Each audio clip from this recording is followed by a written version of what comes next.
శ్రీ గురుభ్యో నమః. శ్రీ సాయి లీలామృతం అధ్యాయం 20. సాయి నాటిన కల్పవృక్షాలు. పండ్లను బట్టి చెట్టును విలువ కట్టాలి. అలానే ఎందరిని పరిపూర్ణులుగా చేశారన్న దానిని బట్టి ఆ సద్గురువును తెలుసుకోవచ్చు. కానీ అందరికంటే గొప్ప సిద్ధపురుషుడు భగవంతుడే. ఆయన అన్ని మతాలకు చెందిన ఎందరినీ అనంతమైన కాలగతిలో తన ప్రతిరూపాలుగా చేసి భూమిపై ప్రతిష్ఠించాడో ఎవరు చెప్పగలరు? కానీ ఆయన దీనికంతటికీ కర్తృత్వం ఎన్నడూ వహించరు. అన్నీ తానే చేస్తున్న సంగతి జీవులకు తెలియనివ్వరు.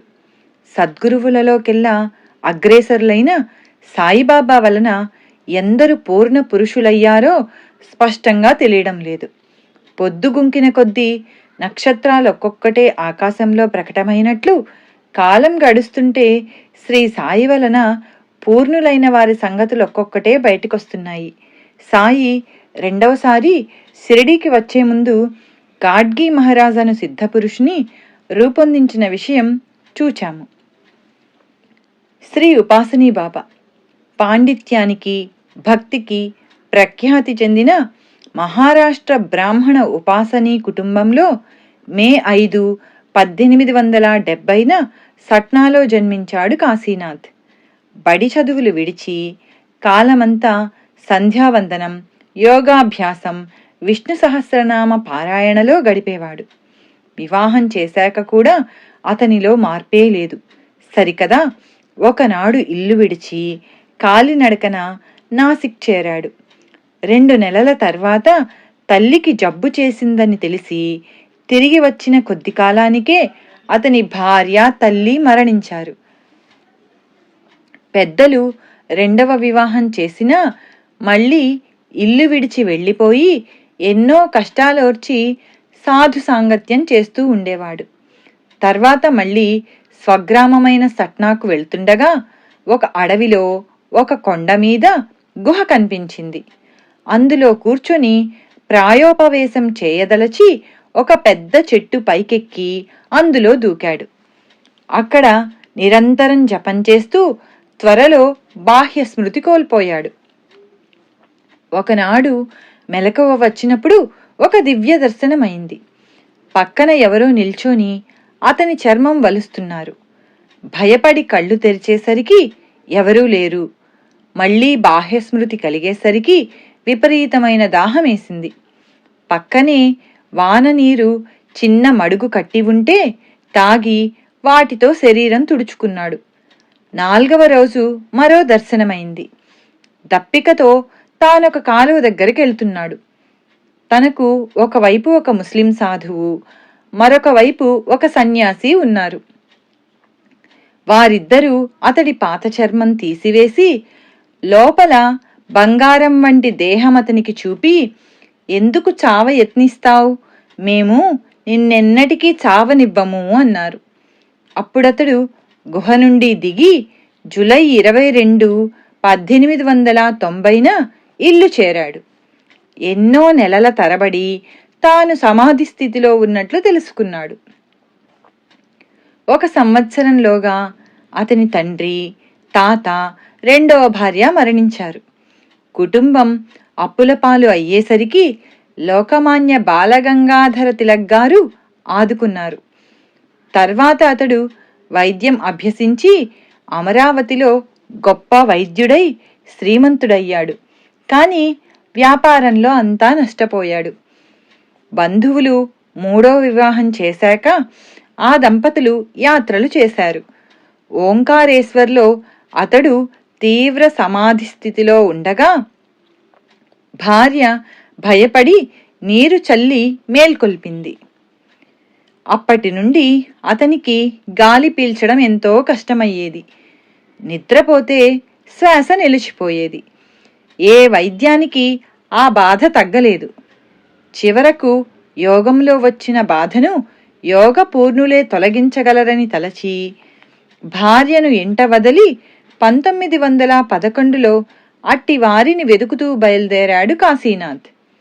అతడు రాహురిలో యోగి కులకర్ణిని దర్శిస్తే ఆయన, నీవు మంచి స్థితిలో ఉన్నావు, నిన్ను సాయిబాబా మాత్రమే ఉద్ధరించగలరు అన్నారు. కాని సాయి ముస్లిం అని తలచి వారిని దర్శించలేదు కాశీనాథ్. తర్వాత దారిలో ఒక వృద్ధుడు కనిపించి, చన్నీరు తాగవద్దు, వేడి నీరు మాత్రమే తాగు అని చెప్పాడు. అతడు ఆ మాట లెక్కపెట్టక వేరొక చోట నీరు త్రాగడానికి కాలువకు వెళ్తుంటే ఆ వృద్ధుడే మళ్లీ ఎదురై మందలించి పక్క గ్రామంలో వేడి నీరు త్రాగమని ఆదేశించి అంతర్ధానమయ్యాడు. కాశీనాథుడు ఆశ్చర్యపడి అలానే చేశాడు. బాధ చాలా వరకు తగ్గింది. తర్వాత అతడు ఖేడ్గాంబేట్లో దత్తావతారంగా ప్రసిద్ధికెక్కిన శ్రీ నారాయణ మహారాజును దర్శించాడు.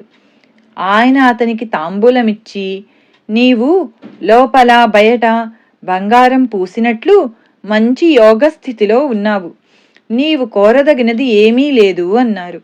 అతని బాధ మాత్రం తగ్గలేదు. అతడు మరలా యోగి కులకర్ణిని దర్శించాడు. ఆయన వెనుకటి సలహానే ఇచ్చాడు. గత్యంతరం లేక జూన్ 27, 1911 షిరిడీ చేరాడు కాశీనాథ్. 2 రోజులు సాయి సన్నిధిలో ఉండడంతోనే అతని బాధ మటుమాయమయ్యింది. అయినా అతనికి ఫకీరు సన్నిధి దుర్భరమనిపించి తిరిగి వెళ్ళడానికి అనుమతి కోరాడు. నీవు వెళ్ళవద్దు, వెడితే 8వ రోజుకు రావాలి అన్నారు బాబా. ఆ మాట అతనికి నచ్చలేదు. అప్పుడు సాయి, సరే వెళ్ళు, నేను చేసేది చేస్తాను అన్నారు. కాశీనాథుడు పట్టుదలతో ఎంత వేగంగా నడిచినా 8వ రోజుకు 20 మైళ్లలోనున్న కోపర్గాం చేరాడు. అక్కడ ప్రథమంగా షిరిడీ పోతున్న భక్తులు బలవంతాన అతనిని తోడుగా తీసుకువెళ్లారు. సాయి అతణ్ణి చూస్తూనే నవ్వి, నీవు వెళ్ళి ఎన్ని రోజులయింది అన్నారు. 8 రోజులయ్యింది అన్నాడు కాశీనాథ్. అప్పుడతనిని వాడాలో ఉండమని బాబా ఆజ్ఞాపించారు. ఈసారి అతడు ఆయన మాటకు తల ఒగ్గాడు. షిరిడీలో నిత్యము భక్తుల అనుభవాలు వినడంతో అతని మనస్సు క్రమంగా మారింది. ఒకరోజు బాబా అతని వైపు చూచి నవ్వుతూ భక్తులతో ఇలా అన్నారు. ఒకప్పుడు ఒక స్త్రీ గర్భిణి అయి కొన్ని సంవత్సరాలైనా ప్రసవించలేదు. ఆమెను వేడి నీరు మాత్రమే త్రాగమని చెప్పాను. ఆమె నా మాట లెక్క చేయక నీరు త్రాగడానికి ఒక కాలువకు వెళుతున్నది. ఆమె గర్భంలోని బిడ్డలు నశిస్తారేమోనని నేను ఆమెను మరలా మందలించాను. పక్క గ్రామంలో వేడి నీరు త్రాగాక ఆమెకు ఆ బాధ చాలా వరకు తగ్గింది అన్నారు. తనకు 2 సార్లు దర్శనమిచ్చిన వృద్ధుడు సాయి ఏనని గుర్తించి పులకించాడు కాశీనాథ్. తర్వాత బాబా, కొన్ని వేల సంవత్సరాలుగా మనిద్దరికీ రుణానుబంధం ఉన్నది అని ఒక బావి పక్క చెట్టు మీద 2 పక్షులుండేవి. ఒకటి బావిలో పడితే దానిని రక్షించడానికి రెండవది తన ప్రాణాలు తెగించవలసి వచ్చింది అన్నారు. మాయలో బడిన శిష్యుని రక్షించడానికి సద్గురువు అవతరించవలసి వచ్చిందని వారి భావం కాబోలు. తర్వాత కాశీనాథ్తో ఎవరితోనూ సంబంధం లేకుండా మౌనంగా ఖండోబా ఆలయంలో 4 సంవత్సరాలుండు, ఖండోబా కృప లభిస్తుంది అన్నారు బాబా. రోజూ శ్రీ కాశీనాథ్ స్వయంగా వంట చేసుకొని మొదట మసీదులో సాయికి నివేదించి తర్వాత భోజనం చేసేవాడు. ఒకరోజు నేనక్కడికి వస్తే నీవు గుర్తిస్తావా అన్నారు బాబా. అతడికేమీ అర్థం కాలేదు. ఒకరోజు ఒక కుక్క అన్నం కోసం అతని వెంట పడింది. దానిని తరిమేసి నివేదనతో మసీదుకు చేరగానే సాయి, ఇంత దూరం రానక్కర్లేదు, నేనక్కడే ఉన్నాను, ఆ నల్ల కుక్కను నేనే అన్నారు. మరొకసారి అతడు వంట చేస్తూ ఉంటే ఒక బిచ్చగాడు ఆశగా చూస్తున్నాడు. ఆచారవంతుడైన కాశీనాథ్ అతనిని తిట్టి వెళ్ళగొట్టాడు. సాయి ఆనాడు నివేదన అంగీకరించక అక్కడ హరిజనుడి రూపంలో ఉన్న నన్ను తిట్టావు, నీవెక్కడ చూస్తే అక్కడే ఉన్నాను గుర్తుంచుకో అన్నారు. అతడు సాయి చెప్పినది మరచి వేదాంత గోష్ఠి చేస్తుంటే ఆయన మందలించేవారు. ఇలా 3 సంవత్సరాలకు పైగా గడిచింది. ఆ కాలంలో అతడెన్నో బాధలు అనుభవించాడు. ముక్కోపము, ఆత్మాభిమానము కలవాడేమో ఈ బాధలు మరీ తీవ్రంగా ఉండేవి.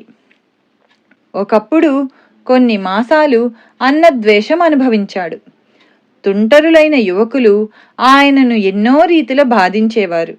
ఆ బాధలు భరించలేక అతడెన్నోసార్లు షిరిడీ వదిలి వెళ్లాలనుకున్నాడు. కాని సాయి వెళ్ళనివ్వలేదు. నీవిప్పుడు ఎంత ఓర్చుకుంటే నీ భవిష్యత్తు అంత ఉజ్వలంగా ఉంటుంది. 4 సంవత్సరాలు ఇక్కడే ఉంటే నా స్థితే నీకు కలుగుతుంది అనేవారు. కాని అతడు సుమారు 3.5 సంవత్సరాలున్నాక సాయితో చెప్పకుండా భక్తులతో కలిసి ఖరగ్పూర్ వెళ్ళిపోయాడు. కాని అప్పటికే అతనిలో యోగశక్తులు ప్రకటమయ్యేవి. ఉదాహరణకు నెవాసా నుండి కొందరు భక్తులతో నరహరి సాయిని దర్శించాడు. కాని ఆయన ముస్లిమని శంకించాడు. వెంటనే సాయి అతనికేసి ఉరిమి చూచారు. అతడు బయటకు పోయి ఖండోబాలో ఉపాసనీ శాస్త్రికి నమస్కరించబోయాడు. ఆయన తన కాళ్ళు వెనక్కు తీసుకుని, నీవు బ్రాహ్మణుడవు, సాయి ముస్లిం, నువ్వు ఆయనకు నమస్కరించకూడదు. అటువంటప్పుడు నీతో నాకేం పని అన్నారు. చివరకు ఆయన షిరిడీ దగ్గరున్న సాకోరీలో ఉపాసనీ బాబాగా స్థిరపడి డిసెంబర్ 24, 1941న సమాధి చెందారు.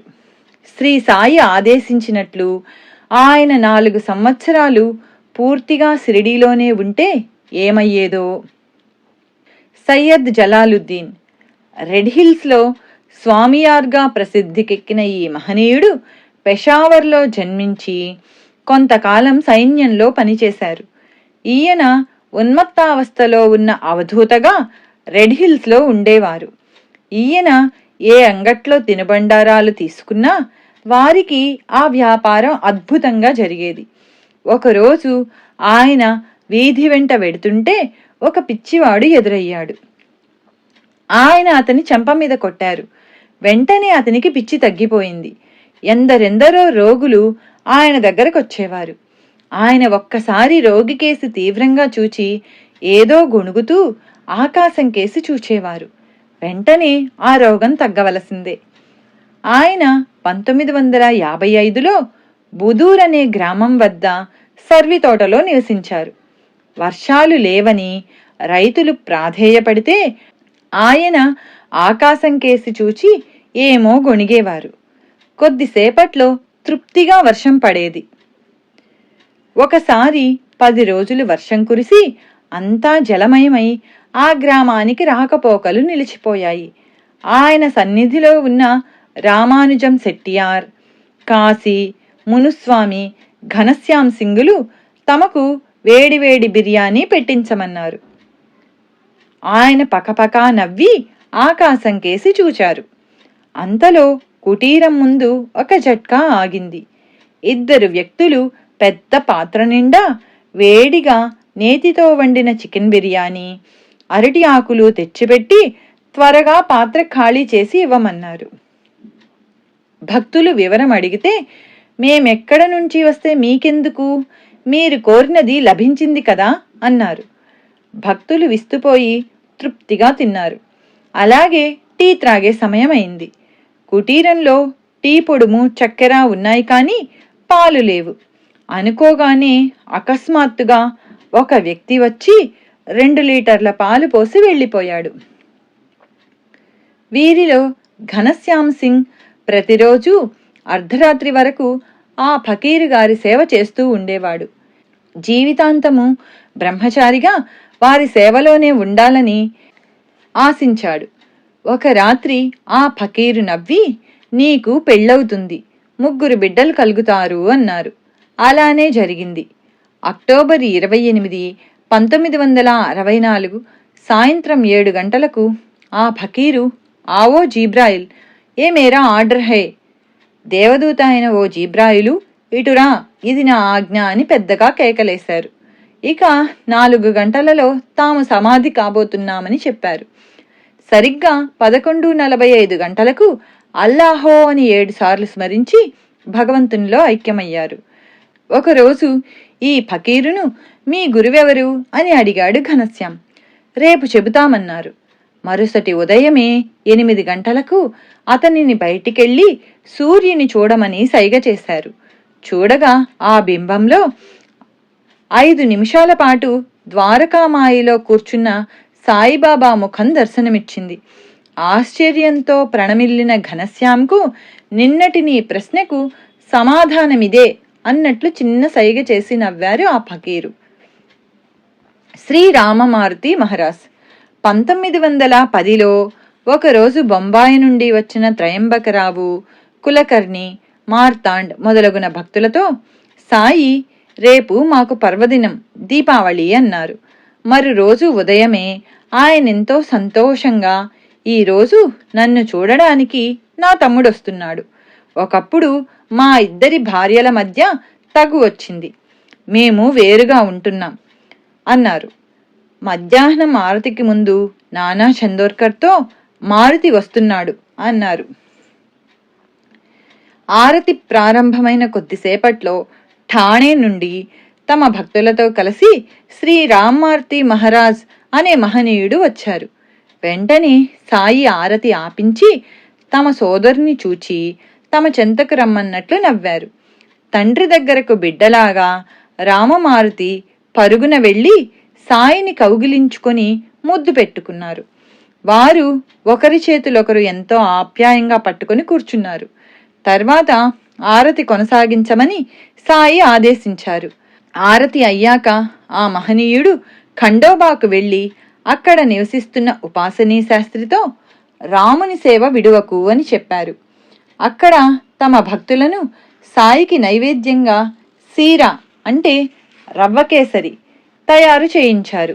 ఈలోగా బాబా వద్దకు భక్తులెందరో తమ నైవేద్యాలను తెచ్చి సమర్పించారు. ఉండండి, ఈరోజు మొదట నా తమ్ముడిచ్చే నైవేద్యం తీసుకోవాలి అని కొద్దిసేపు వేచియున్నారు బాబా. అది రాగానే ఎంతో సంతోషంగా దానిని కొంచెం తిని తర్వాత మిగిలిన నైవేద్యాలు తీసుకున్నారు. నాటి మధ్యాహ్నం, సాయంత్రం చావడి ఉత్సవంలోనూ ఆ మహాత్ముణ్ణి తమ చెంతనే ఉంచుకొని రాత్రి మాత్రం ఆయనను ఖండోబాలో నిద్రించమని పంపించారు సాయి.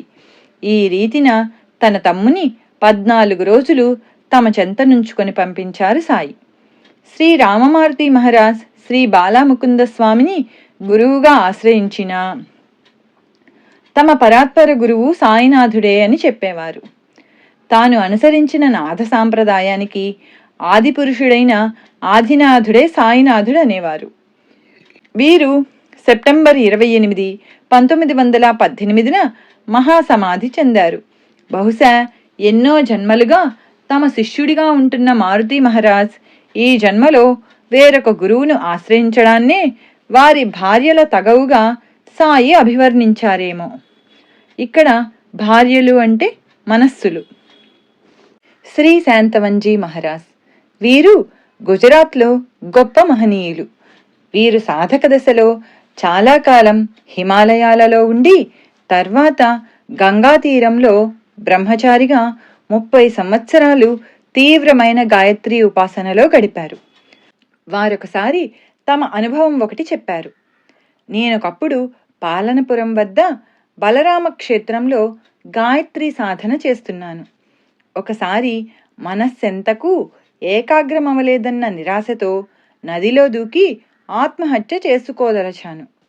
ఒక శివమందిరంలో దేవిని ప్రార్థించి గాయత్రిని స్మరించి నదిలో దూకబోతుండగా ఒక ఫకీరు నా వద్దకొచ్చారు.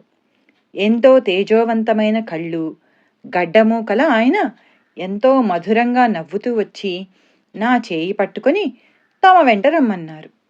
నేను మంత్రముగ్ధుడనై వారి వెనుకనే నడిచాను.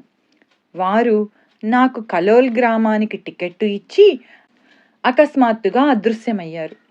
ఆయన ఎవరో నాకు అర్థం కాలేదు. కొంతకాలం తర్వాత నేను తరచూ హిమాలయాలకు వెళ్ళి చివరకు నర్మదా తీరంలోని కరణాలిలో స్థిరపడ్డాను. పై దర్శనమైన 30 సంవత్సరాల తర్వాత 1976లో సూరత్లోని సాయిబాబా మందిరంలో దత్త జయంతికి గాయత్రి యజ్ఞము చేయమని నన్ను భక్తులు ఆహ్వానించారు. నేను అంతవరకు ఏ సాయిబాబా మందిరము చూడలేదు.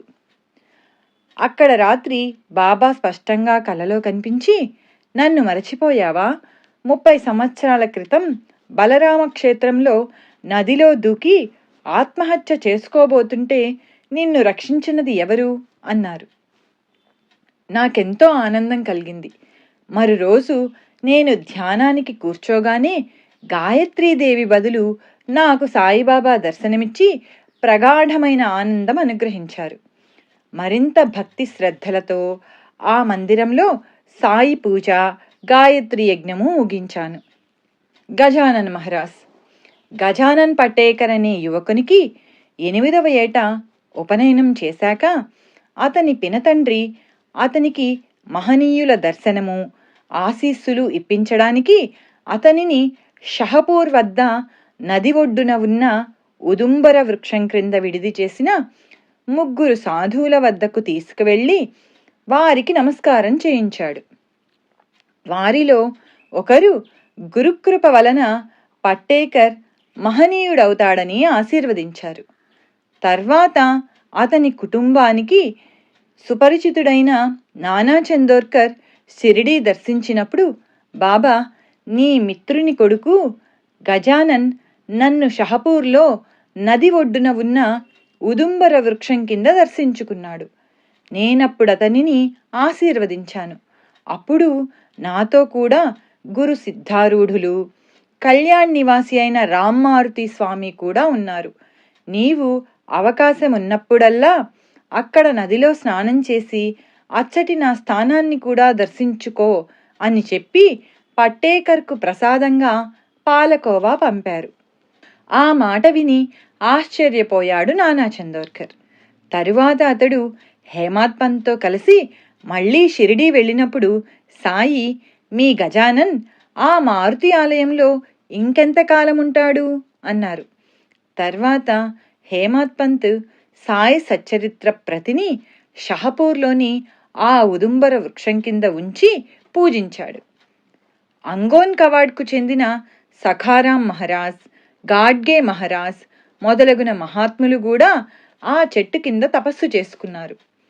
సాయి చెప్పినట్లే గజానన్ పట్టేకర్ ఎందరో మహనీయులను దర్శించి రత్నగిరి జిల్లాలోని పటగాం నివాసి అయిన శ్రీ దాదా మహారాజ్ అను మహనీయుని అనుగ్రహానికి పాత్రుడై తర్వాత గజానన్ మహారాజ్గా ప్రసిద్ధికెక్కాడు.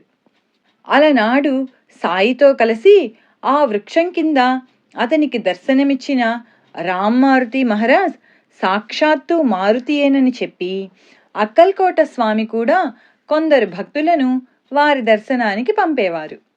ఈ రామ్మారుతి మహారాజ్ తన భక్తులతో శ్రీ గురు సిద్ధారూఢులు, శ్రీ సాయిబాబా వేరు కాదని తెలిపే ఎన్నో అనుభవాలు చెబుతూ ఉండేవారు. ఇమాంబాయి చోఠేఖాన్ అనే భక్తుడు ఇలా అన్నాడు, నాకు తెలిసిన 2 ముస్లింలు బాబా వల్ల ఉద్ధరింపబడ్డారు.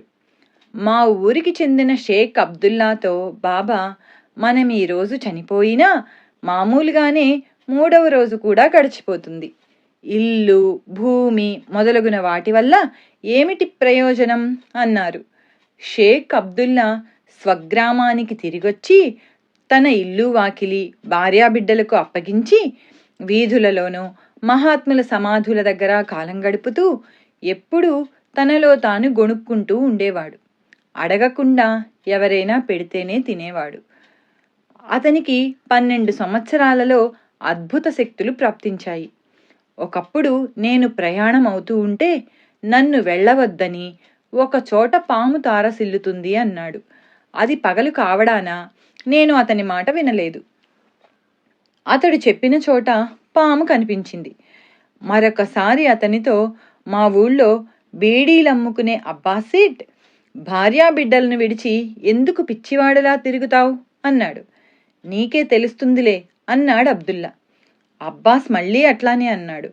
అతని వైపుకు అదృశ్య వస్తువు విసిరినట్లు తన పిడికిలి విసిరి, నువ్వు అలానే అవుగాక అన్నాడు అబ్దుల్లా. అబ్బాసేట్ ఆ క్షణంలోనే ఇల్లు వ్యాపారము విడిచి పిచ్చివాడై వీధుల పాలైనాడు. భోపాల్ నుండి అన్వర్ ఖాన్ అనే వ్యక్తి ఒకప్పుడు సిరిడీ వచ్చి చావడిలో 12 మాసాలున్నాడు. అతడు తనకు సంసారం వద్దన్నాడు. ఖురాన్ మొదటి అధ్యాయంలోని ఒక వాక్యాన్ని అర్ధరాత్రి 101 సార్లు జపించమని, దరూద్ అనే అధ్యాయం పఠించమని కూడా సాయి చెప్పారు. తర్వాత బాబా అతనికి పాలకోవా ప్రసాదంగా ఇచ్చి అరేబియాలోని బాగ్దాదు నగరానికి పొమ్మని ఆదేశించారు. అతను బొంబాయి చేరేసరికి అక్కడ ఖాసిం అను శ్రీమంతుడొకడు చిత్రంగా అన్వర్ ఖాన్ అరేబియా వెళ్లే ఏర్పాట్లు చేశాడు.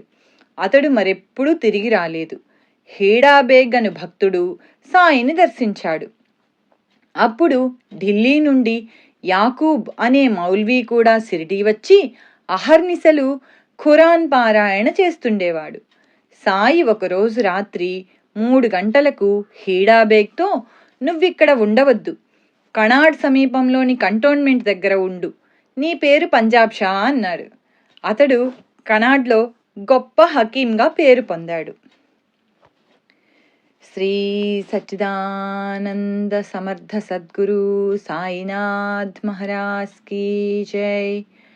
శ్రీ సాయి లీలామృతం అధ్యాయం 20 సాయి నాటిన కల్పవృక్షాలు సంపూర్ణం. ఓం సమర్థ సద్గురు శ్రీ సాయినాథాయ నమః. శ్రీ సాయి లీలామృతం అధ్యాయం 21 కాలానికవ్వల. బాబా కీర్తి 1914 నాటికి అన్ని దిక్కులా వ్యాపించి ఉదయ సూర్యుని శోభల నానాటికి వృద్ధి చెందుతూ ఉన్నది.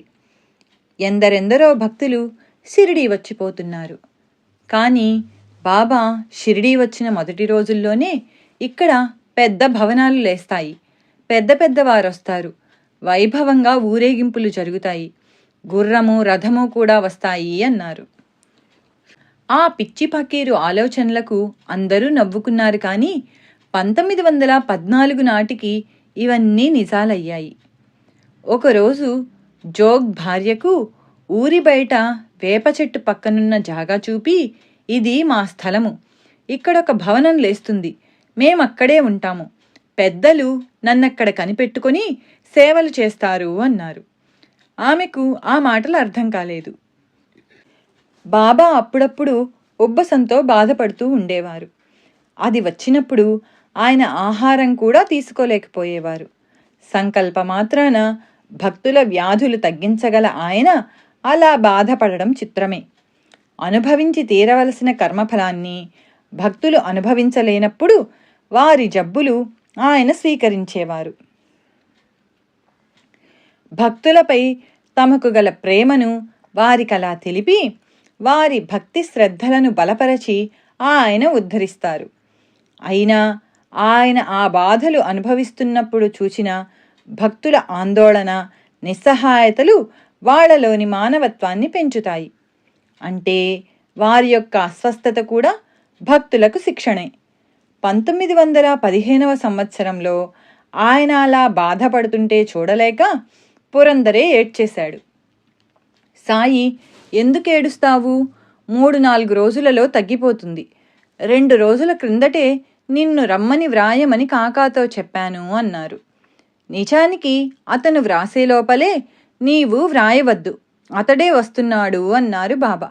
సరిగ్గా అప్పుడే అక్కడ పురందరే హృదయంలో సిరిడీ వెళ్లాలన్న ప్రేరణ కలిగినది. తర్వాత ఆయన చెప్పినట్లే ఆ బాధ తగ్గిపోయింది. బాబా తమకు జబ్బు చేసినప్పుడు సామాన్యంగా మందు భిక్ష తీసుకునేవారు కాదు. అయినా ఆ భిక్షపై జీవించే జీవుల కోసం ఆయన విధిగా భిక్షకెళ్లేవారు. నడవలేనప్పుడు తమను పట్టుకొని భిక్షకు లెండికి తీసుకెళ్లమనేవారు. అయినా వారిలో దైన్యము, అసహాయత కనిపించేవి కావు. ఒకసారి ఒక భక్తుడు ఒక చక్రాల కుర్చీ సమర్పించాడు. కానీ ఆయన దానిని ఎన్నడూ వాడలేదు. అరుదుగా ఆయనే చికిత్స చేసుకునేవారు. ఒకసారి కండ్లకలక వస్తే మిరియాలు నీటిలో నూరి ఆ ముద్దని కళ్ళలో పెట్టుకున్నారు. త్వరలో ఆ బాధ తగ్గిపోయింది. ఒక్కొక్కప్పుడు మలబద్ధకానికి సోనాముఖి కషాయం కాచి భక్తులకిచ్చి సాయి కూడా సేవించేవారు. 1916వ సంవత్సరంలో ఒక వింత జరిగింది. విజయదశమికి వచ్చిన భక్తులతో షిరిడీ వీధులు కిటకిటలాడుతున్నాయి. నాటి సాయంత్రం అందరూ పూజాద్రవ్యాలు తీసుకుని మేళతాళాలతో ఊరి పొలిమేరకు వెళ్ళి సీమోల్లంఘనం పూజ చేసి వస్తున్నారు. పూర్వం రాజులు ఆ రోజున దిగ్విజయానికి బయలుదేరి పొలిమేరలు దాటేవారని చెబుతారు. అందరూ శమీపత్రము, ఆలింగన నమస్కారాలు ఇచ్చిపుచ్చుకొని పాతద్వేషాలు మరచి నాటి నుండి పరస్పరం ప్రేమభావం వహిస్తారు. అలా సీమోల్లంఘనం చేసి అందరూ తిరిగి వస్తుండగా బాబా ఉగ్రులై తమ తలకున్న రుమాలు, కఫ్ని, లంగోట తీసి ధునిలో పారేసి అగ్నికణాల వంటి కళ్ళతో మసీదు ముంగిట నగ్నంగా నించున్నారు. వారిలో ఒక దివ్యమైన వర్చస్సు ప్రస్ఫుటమైంది. మూఢులారా, ఇప్పుడు చూచి నేను హిందువునో ముస్లింనో తేల్చుకోండి అని కేకలేశారు. అందరూ భయపడిపోయారు. చివరకు కుష్ఠురోగి భాగోజీ సాహసించి ఆయన నడుముకు లంగోటా చుట్టి, బాబా శుభమా అని సీమోల్లంఘనం జరుగుతూ ఉంటే మీరెందుకిలా భక్తులను భయపెడతారు అన్నాడు. కానీ సాయి సట్కా నేలకేసి కొడుతూ, ఈ దినమే నా సీమోల్లంఘనం అని కేకలేశారు. ఆ మాటలు ఎవరికీ అర్థం కాలేదు. నాడు చావడి ఉత్సవం జరగదని భక్తులు తలచారు. కానీ కొంతసేపటికి బాబా శాంతించి గుడ్డలు ధరించి తమ ఆసనంపై కూర్చున్నారు. రాత్రి 11 గంటలకు జరిగిన చావడి ఉత్సవంలో మామూలుగా పాల్గొన్నారు. తర్వాత కొద్ది కాలానికి స్థానిక భక్తుడు రామచంద్ర పాటిల్కు జబ్బు చేసి ఎన్ని చికిత్సలు చేసినా తగ్గలేదు. అతడు భయంతో సాయిని స్మరిస్తున్నాడు. ఒక రాత్రి అతనికి బాబా సాక్షాత్కరించారు. ఆయన పాదాలపై పడి తన అంతిమ ఘడియ ఎప్పుడో చెప్పమని పాటిల్ కోరాడు. భయం లేదు, మృత్యుదేవత ఉత్తర్వు రద్దయింది. త్వరలో నీ జబ్బు తగ్గుతుంది. కానీ నాకు తాత్యా గురించే ఆందోళనగా ఉన్నది. అతడు 1918వ సంవత్సరం విజయదశమి రోజున మరణించవలసి ఉన్నది. ఈ సంగతి ఎవ్వరికీ చెప్పవద్దు అన్నారు బాబా. రామచంద్ర పాటిల్ కొద్ది రోజులలో కోలుకున్నాడు. కానీ తాత్యా గురించి కలత చెంది ఆ విషయం బాలాషింపీకి మాత్రం చెప్పాడు. బాబా తాము సంకల్పించిన కార్యాలు నెరవేర్చమని ఎవరినీ అర్థించరు, ఆజ్ఞాపించరు. భగవంతుడే ఆయన యజమాని. ఆయన ఎవరిని అర్థించాలి? అంతటా నిండిన అన్ని జీవుల చైతన్యమే ఆయన కనుక ఆయన సంకల్పమే వ్యక్తుల మనస్సులను, పరిస్థితులను ఆదేశించి నెరవేర్చేది. నాగపూర్కు చెందిన కోటీశ్వరుడు బాబూసాహెబ్ బూటి ఒకనాడు సిద్ధపురుషుడైన హజరత్ తాజుద్దీన్ బాబా గారిని దర్శించాడు. ఆయన, నీవిక్కడికెందుకొచ్చావు? నీ గురువు షిరిడీలో నీకోసం వేచియున్నాడు, త్వరగా వెళ్ళు అన్నారు. అతడు త్వరలో సాయిని దర్శించి ఆయన దివ్య మహిమకు మంత్రముగ్ధుడై తరచూ షిరిడీలో ఎక్కువ కాలం ఉండసాగాడు. కనుక అక్కడే ఒక భవనం నిర్మించుకోదలిచాడు. అతడు ఒక రాత్రి దీక్షిత్వాడాలో నిద్రిస్తుంటే కలలో బాబా కనిపించి షిరిడీలో ఒక భవనము, అందులో ఒక పూజా మందిరము నిర్మించమని ఆజ్ఞాపించారు. అతడికి మెలకువ వచ్చి చూచేసరికి పక్కనే శ్యామ కలవరిస్తూ కన్నీరు కారుస్తున్నాడు. నిద్రలేపి కారణమడిగితే స్వప్నంలో బాబా కనిపించి, ఒక భవనము, మందిరము నిర్మించండి, నేనక్కడుండి అందరి కోరికలు తీరుస్తాను అని స్పష్టంగా చెప్పారు. అందుకు నాకు భావోద్రేకం కలిగింది అన్నాడు శ్యామ. శ్యామ, కాకా దీక్షితుల సహాయంతో ప్లాను గీయించి బాబా అనుమతి, ఆశీర్వచనము పొందాడు బూటి. వెంటనే పని ప్రారంభమై త్వరగా క్రింది అంతస్తు పూర్తయింది. సాయి నిత్యము లెండీకి వెళ్ళి వచ్చేటప్పుడు తగిన సూచనలిస్తూ ఉండేవారు. పూజా మందిరంలో మురళీధరుని ప్రతిష్టకు ఒక వేదిక నిర్మించాలన్నాడు బూటి. బాబా, అది పూర్తి కాగానే అందులో నేనే ఉంటాను. మనమందరం అక్కడే ఆడుకుంటూ ఆలింగనం చేసుకుంటూ ఆనందంగా ఉందాం అని చిన్నగా నవ్వారు. ఆ క్షణమే పరమ పవిత్రమని టెంకాయ కొట్టి పని ప్రారంభించారు. మురళీధరుని విగ్రహం చేయమని శిల్పులను నియమించారు. భవనం కట్టుబడి సక్రమంగా సాగుతున్నందుకు బూటి పొంగిపోయాడు. వేగంగా పెరిగిపోతున్న షిరిడీ వైభవం చూచి పారవస్యంతో రోజులు పరిగెడుతున్నాయి. 1918వ సంవత్సరంలో కొద్ది నెలలు గడిచాయి. తరచూ షిరిడీ దర్శించే ఉద్ధవేశ్బువ, శ్రీమతి చంద్రబాయి బోర్కర్లతో ఒకరోజు సాయి, ఇక నుంచి మీరు శ్రమపడి తరచూ షిరిడీ రానక్కర్లేదు అన్నారు. కొన్ని రోజుల తర్వాత బడేబాబా కుమారుడు కాసింకు కోడి పలావు తినిపించి, సాయి, నీవు ఔరంగాబాద్లో ఫకీరు షంషుద్దీన్ మియాను ఈ 250 రూపాయలతో మౌలు కవ్వాలి నీ ఆజు జరిపించమను. తర్వాత ఫకీరు బన్నేమియా మెడలో నేనిచ్చే ఈ పూలమాల వేసి ముస్లింల పంచాంగంలో 9వ నెలలో 9వ రోజున అల్లా వెలిగించిన దీపం అల్లాయే తీసుకుపోతారు. ఆయన దయ అలా ఉన్నది అని చెప్పు అన్నారు. బాబా ఇచ్చిన పైకము పూలమాల తీసుకొని కాసిం, ఛోటే ఖాన్, అమీర్లు ముగ్గురు ఔరంగాబాదు చేరారు. స్టేషన్లో ఫకీరు షంషుద్దీన్ రైలు వద్దకొచ్చి సాయి ఫకీరు వద్ద నుంచి వచ్చినదెవరు అని విచారిస్తున్నారు. వాళ్ళు నమస్కరించగానే వాళ్ళు చెప్పదలచిన వార్త కూడా ఆయనే చెప్పారు. తర్వాత ఆ ఫకీరు ఆ ముగ్గురికి తన ఇంట భోజనం పెట్టి బాబా పంపిన పైకంతో అన్నదానము అంటే నియాజ్, కవ్వాలి, సంకీర్తనలు అంటే మౌలు విధిగా జరిపించారు. మరో రోజు అందరూ బన్నేమియా గారి దగ్గరకు చేరారు. ఆయన ఒక చేయి ఆకాశం వైపు, రెండవ చేయి నేల వైపు చాచి నిశ్చేష్టులై నిలబడి ఉన్నారు. అక్కడ అరేబియా నుండి వచ్చిన కొందరు భక్తులున్నారు. ఆ స్థితిలో ఆయనను పలకరిస్తే ఆ ఫకీరు ఉగ్రులై మీదికొస్తారని వారు హెచ్చరించారు. కానీ గంటైనా ఆయన మేల్కోలేదు. చివరకు ఆయన మెడలో మాల వేశాక వెంటనే మేల్కొని పైనున్న చేతిని దించారు. సాయి పంపిన సందేశం విని కొద్ది క్షణాలు ఆకాశం వైపు చూచి కన్నీరు కార్చారు. ఆ ముగ్గురికి దాని భావమేమో తెలియలేదు. అక్టోబరు నెల ప్రవేశించింది.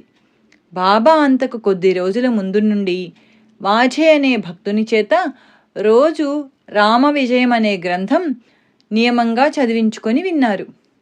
ఆ రోజు బాబా భిక్షకు వెళ్ళారు. వారు తమ గురుప్రసాదమని ప్రాణప్రదంగా చూచుకునే ఇటుక మసీదులో నేలపైనున్నది. నిత్యము దానికి మహల్సాపతి, కాశీరాం షింపీలు అభిషేకము పూజ చేసి ధుని దగ్గర ఉన్న స్తంభం పక్కన పెట్టేవారు. ఆనాడు మాధవ్ పస్లే మసీదు చిమ్ముతూ దానిపై దుమ్ము పడకుండా చేతిలోకి తీసుకోగానే అది జారి కింద పడి విరిగిపోయింది. సాయి కోపిస్తారని పస్లే భయంతో వణికిపోయాడు. కొద్దిసేపట్లో సాయి రానే వచ్చారు. విరిగిన ఇటుక చూచి కోపించలేదు. దానిని చిక్కిలికి ఆనించుకొని కన్నీరు కారుస్తూ, విరిగినది ఇటుక కాదు, నా ప్రారబ్ధం. ఇది నా జీవిత సహచరి, ప్రాణానికి ప్రాణం. దాని సహాయంతోనే నేను ఆత్మను ధ్యానించేది. అది విరిగిపోయింది. ఇక నేనెక్కువ కాలం జీవించను అన్నారు. అప్పుడు బాబా అనుమతిస్తే ఆ 2 ముక్కలను వెండి తీగతో కానీ లేక బంగారు తీగతో కానీ కలిపి గట్టిగా చుట్టించి ఇస్తానన్నాడు బూటి. కానీ బాబా అందుకు అంగీకరించలేదు. అక్టోబర్ 3న పురందరే దీక్షితులు దర్శనానికి రాగానే, నేను ముందు వెళ్తాను, మీరు వెనుక వస్తారు. నా సమాధి మాట్లాడుతుంది, నా మట్టి సమాధానం చెబుతుంది, నా నామం పలుకుతుంది అని వెంటనే ఊది ఇచ్చి వారిని పంపివేశారు. ఆ మాటలు ఎవరికీ అర్థం కాలేదు. కొద్ది రోజుల తర్వాత మహల్సాపతితో, నేను ఇక్కడి నుండి ఎక్కడికైనా వెళ్ళిపోతాను అన్నారు. నవరాత్రులు ఆరంభమవుతూనే తాత్యాకు భయంకరమైన జబ్బు చేసింది. అతడు మసీదుకు కూడా వెళ్ళలేకపోయాడు. బాబాకు కూడా తీవ్రంగా జ్వరమొచ్చి రోజురోజుకి ఆయన ఆరోగ్యం క్షీణిస్తోంది. బూటీవాడాను పావనం చేయకుండానే బాబా సమాధి అవుతారని భక్తులు భయపడ్డారు. అయినా ఆయన నిత్యము తాత్యాకు ఊది పంపేవారు. ఒకరోజు భోజనానికి అతనిని మసీదుకు రమ్మని పాయసం తినిపించారు. అతడెంతో కష్టపడి మింగాడు. అప్పుడు అతని నొసట విభూది పెట్టి, తాత్యా, మొదట మనిద్దరి కోసం 2 ఊయలలు తెప్పించాను. కానీ మరలా మనస్సు మార్చుకున్నాను. నేను ఒక్కడినే వెళ్తున్నాను. నువ్వింటికి వెళ్ళు అని అతన్ని పంపేశారు. ఇక్కడ ఊయల అంటే సమాధి అని అర్థం. సాయి దృష్టిలో మృత్యువంటే తాత్కాలికమైన నిద్ర. జీవులు మరలా జన్మించవలసిందే కదా. బయాజామామి తన బిడ్డడైన తాత్యాను సాయిని సమానంగా చూచింది కాదు, సాయినే ఎక్కువగా చూచుకున్నది. అందుకని బాబా అతనిని తమ మరొక రూపంగా ప్రేమించారు. ఒకే ఆత్మ 2 దేహాలుగా జీవించిన వారిద్దరూ మరణంలో కూడా విడిపోకూడదని బాబా తలచారు కాబోలు. కానీ తాత్యా కుటుంబాన్ని తలచి తన సంకల్పాన్ని మరలా మార్చుకున్నారు కాబోలు. తాత్యా కంటతడి పెట్టి, సాయి, నన్నే ముందు పంపరాదా అన్నారు. ఫకీరును, నేను పోతే శోకించేవారెవ్వరూ లేరు. నీవు పోతే నీ వాళ్లంతా దుఃఖిస్తారు అన్నారు సాయి. నేను పోతే నా బంధువులే దుఃఖిస్తారు. మీరు పోతే ఎందరో దిక్కులేని వారవుతారు. మీరుంటే మీ దర్శనంతో ఎందరో తరిస్తారు. నా జీవితం నాకు సాటివారికి కూడా బంధమే అని వెక్కి వెక్కి ఏడుస్తున్నాడు తాత్య. నోర్ముయ్, పో ఇంటికి అని బాబా గద్దించి అతన్ని పంపేశారు. కాలఫలకం మీద ఆయన తిరుగులేని శాసనం రాసేసి చెమ్మగిల్లిన కళ్ళతో ఇంటికి వెళుతున్న తాత్యాను చూస్తూ ఉండిపోయారు. ఇదంతా పక్కనే పనిచేస్తున్న దామోదర్ విని కట్టలు తెంచుకొస్తున్న దుఃఖం అణచుకుంటూ పక్కకు పోయి కన్నీరు కారుస్తున్నాడు. తాను విన్నది మరొకరితో చెప్పలేడు, దాచుకోలేడు. సాయిని కన్నెత్తి చూడలేకున్నాడు. వెంటనే సాయి, దామ్యా, ఎందుకురా ఏడుస్తావు? బుద్ధి లేదు? నాకు మరణం ఎక్కడిది? ఊరుకో, ఎవ్వరికి చెప్పకు, జాగ్రత్త అని గద్దించారు. ఆయన వాఝే అనే భక్తుని చేత రామ విజయం వారం రోజులలో ఒకసారి, 2వ వారంలో 2 సార్లు చదివించుకొని విన్నారు. అప్పుడు అతనికి ఒక కొబ్బరికాయ దక్షిణ ఇచ్చారు. అప్పటి నుండి ఆయన ఎక్కువసేపు మౌనంగా ఉండసాగారు. ఆయన సాయంకాలపు సూర్యునిలా క్షీణిస్తున్నారు. మరీ నీరసించి లెండీకి భిక్షకు వెళ్లడం మానేశారు. బూటి, కాకా దీక్షిత్ ఎప్పుడూ ఆయన దగ్గరే ఉంటున్నారు. విజయదశమి ఇంకా వారమున్నదనగా కొందరు ఫకీర్లు ఒక బండి మీద ఒక పులిని గొలుసులతో కట్టి మసీదు వద్దకు తెచ్చారు.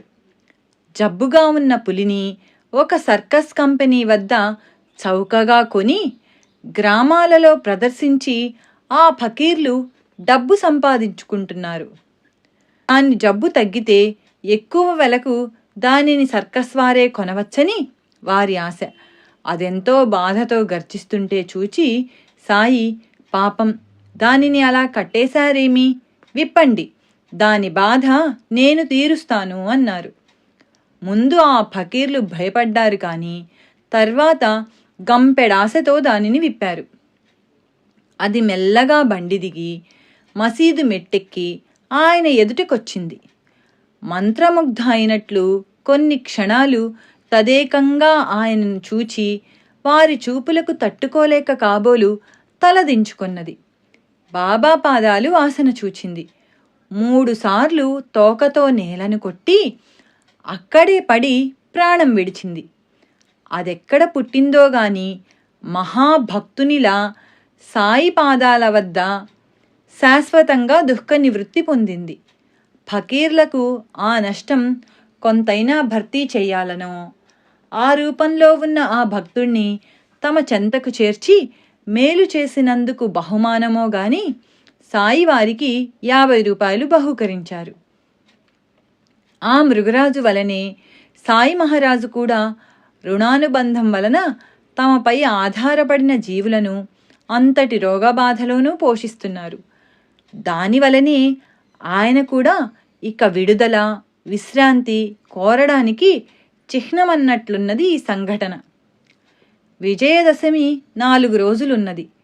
సాయి ఆనాడు నందు మార్వాడి భార్యతో ద్వారకామాయిలోనూ చావడిలోనూ ఉండాలంటే నాకేమీ బాగుండలేదు. నేను బూటివాడాకు పోతాను. అక్కడ నాకు పెద్ద పెద్దవారు సేవలు చేస్తుంటారు అన్నారు. బాబా 2 రోజులకు సమాధి చెందుతారనగా భక్తులతో మీరెవరూ శోకించకూడదు అని హెచ్చరిస్తున్నారు. అన్ని రోజులు అస్వస్థతగా ఉన్నా ఒక్కసారి కూడా విశ్రమించలేదు. రోజంతా కూర్చునే ఉండేవారు. అక్టోబర్ 15, 1918 విజయదశమి. తెల్లవారేసరికి బాబా చాలా బలహీనంగా ఉన్నారు. అయినా దర్శనానికి వస్తున్న భక్తులను ఆదరిస్తూనే ఉన్నారు. ఇంతలో రామచంద్ర పాటిల్, బాలా షింపీలు భయపడినట్లే తాత్యాకు నాడి బలహీనమవుతోందని కబురు వచ్చింది. మధ్యాహ్న హారతి కాగానే భక్తులందరినీ భోజనాలకు పంపారు బాబా. శ్రీమతి లక్ష్మీబాయి, భాగోజీ, బయ్యాజీ అప్పాకోతే పాటిల్, బాలా షింపి, నిమోన్కర్, శ్యామాలు మాత్రం ఆయన దగ్గరే ఉండిపోయారు. అప్పుడు బాబా, నాకిక్కడ ఏమీ బాగాలేదు. ఆ దగదీవాడ అంటే రాతిమేడ అనగా బూటివాడ, దగదీవాడాకు తీసుకుపోండి, అక్కడ నాకు సుఖంగా ఉంటుంది అన్నారు. ఆయన ఆసనం మీద కూర్చొని మాధవ్ ఫస్లేని అడిగి పాన్ అంటే తాంబూలం తీసుకున్నారు. తర్వాత ఆయన మంచినీళ్లు త్రాగుతుండగా మధ్యలో మింగుడు పడక సగం నీరు బయటికి వచ్చి వారి కళ్ళు అర్ధనిమీలితాలయ్యాయి. అప్పుడాయన లక్ష్మీబాయి షిండేను పిలిచి మొదట 5, తర్వాత 4 రూపాయి నాణేలిచ్చి వాటిని జాగ్రత్తగా ఉంచుకోమన్నారు. అబ్దుల్లాను వెంటనే రమ్మని కబురు చేశారు.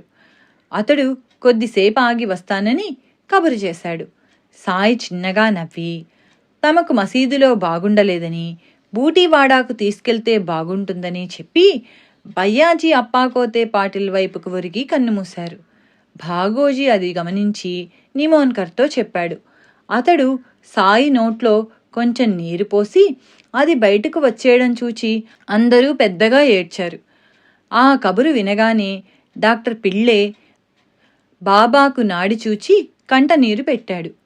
సాయి శరీరం విడిచారని వినగానే గ్రామస్థులు, భక్తులు హృదయ విదారకంగా శోకాలు పెడుతూ మసీదు చేరారు. క్షణంలో షిరిడీ యావత్తు జీవోత్సవమైంది. అబ్దుల్లా పరుగున అక్కడికి చేరి తన దురదృష్టానికి ఎంతో దుఃఖించాడు. భక్తులు నమస్కరించుకోవడానికి వీలుగా బాబా శరీరాన్ని కూర్చోబెట్టారు. అక్కడికెందరు భక్తులు చేరారంటే ఆ రద్దీలో సుమారు 5 గంటల సేపు నాకు బాబా దేహాన్ని చూచే అవకాశమే కలగలేదు అంటాడు నృపతి పాటిల్. బాబా శరీరం మీద లెక్కలేనన్ని పూలమాలలు, రాసులు రాసులుగా పువ్వులు వేస్తున్నారు. ఎప్పుడూ భయము దుఃఖము ఎరుగని నానావల్లి కూడా ఆ రోజు కన్నీరు తుడుచుకుంటూ కొద్దిసేపు అక్కడ నిలబడి తర్వాత మారుతి ఆలయానికి వెళ్ళిపోయాడు. అప్పటి నుండి 13 రోజుల పాటు ఓ మామా, నీవు లేక నేను బ్రతకలేను, నేను వచ్చేస్తాను అని శోకాలు పెడుతూ అన్నపానీయాలు కూడా మాని సమాధి చెందాడు. మరో చిత్రం. సాయి నిర్యాణమైన కొద్ది గంటల్లోనే తాత్య ఆరోగ్యం బాగుపడింది. సాయి కోరికననుసరించి వారి దేహాన్ని బూటివాడాలో సమాధి చేయడానికి భక్తులు సిద్ధం చేస్తున్నారు.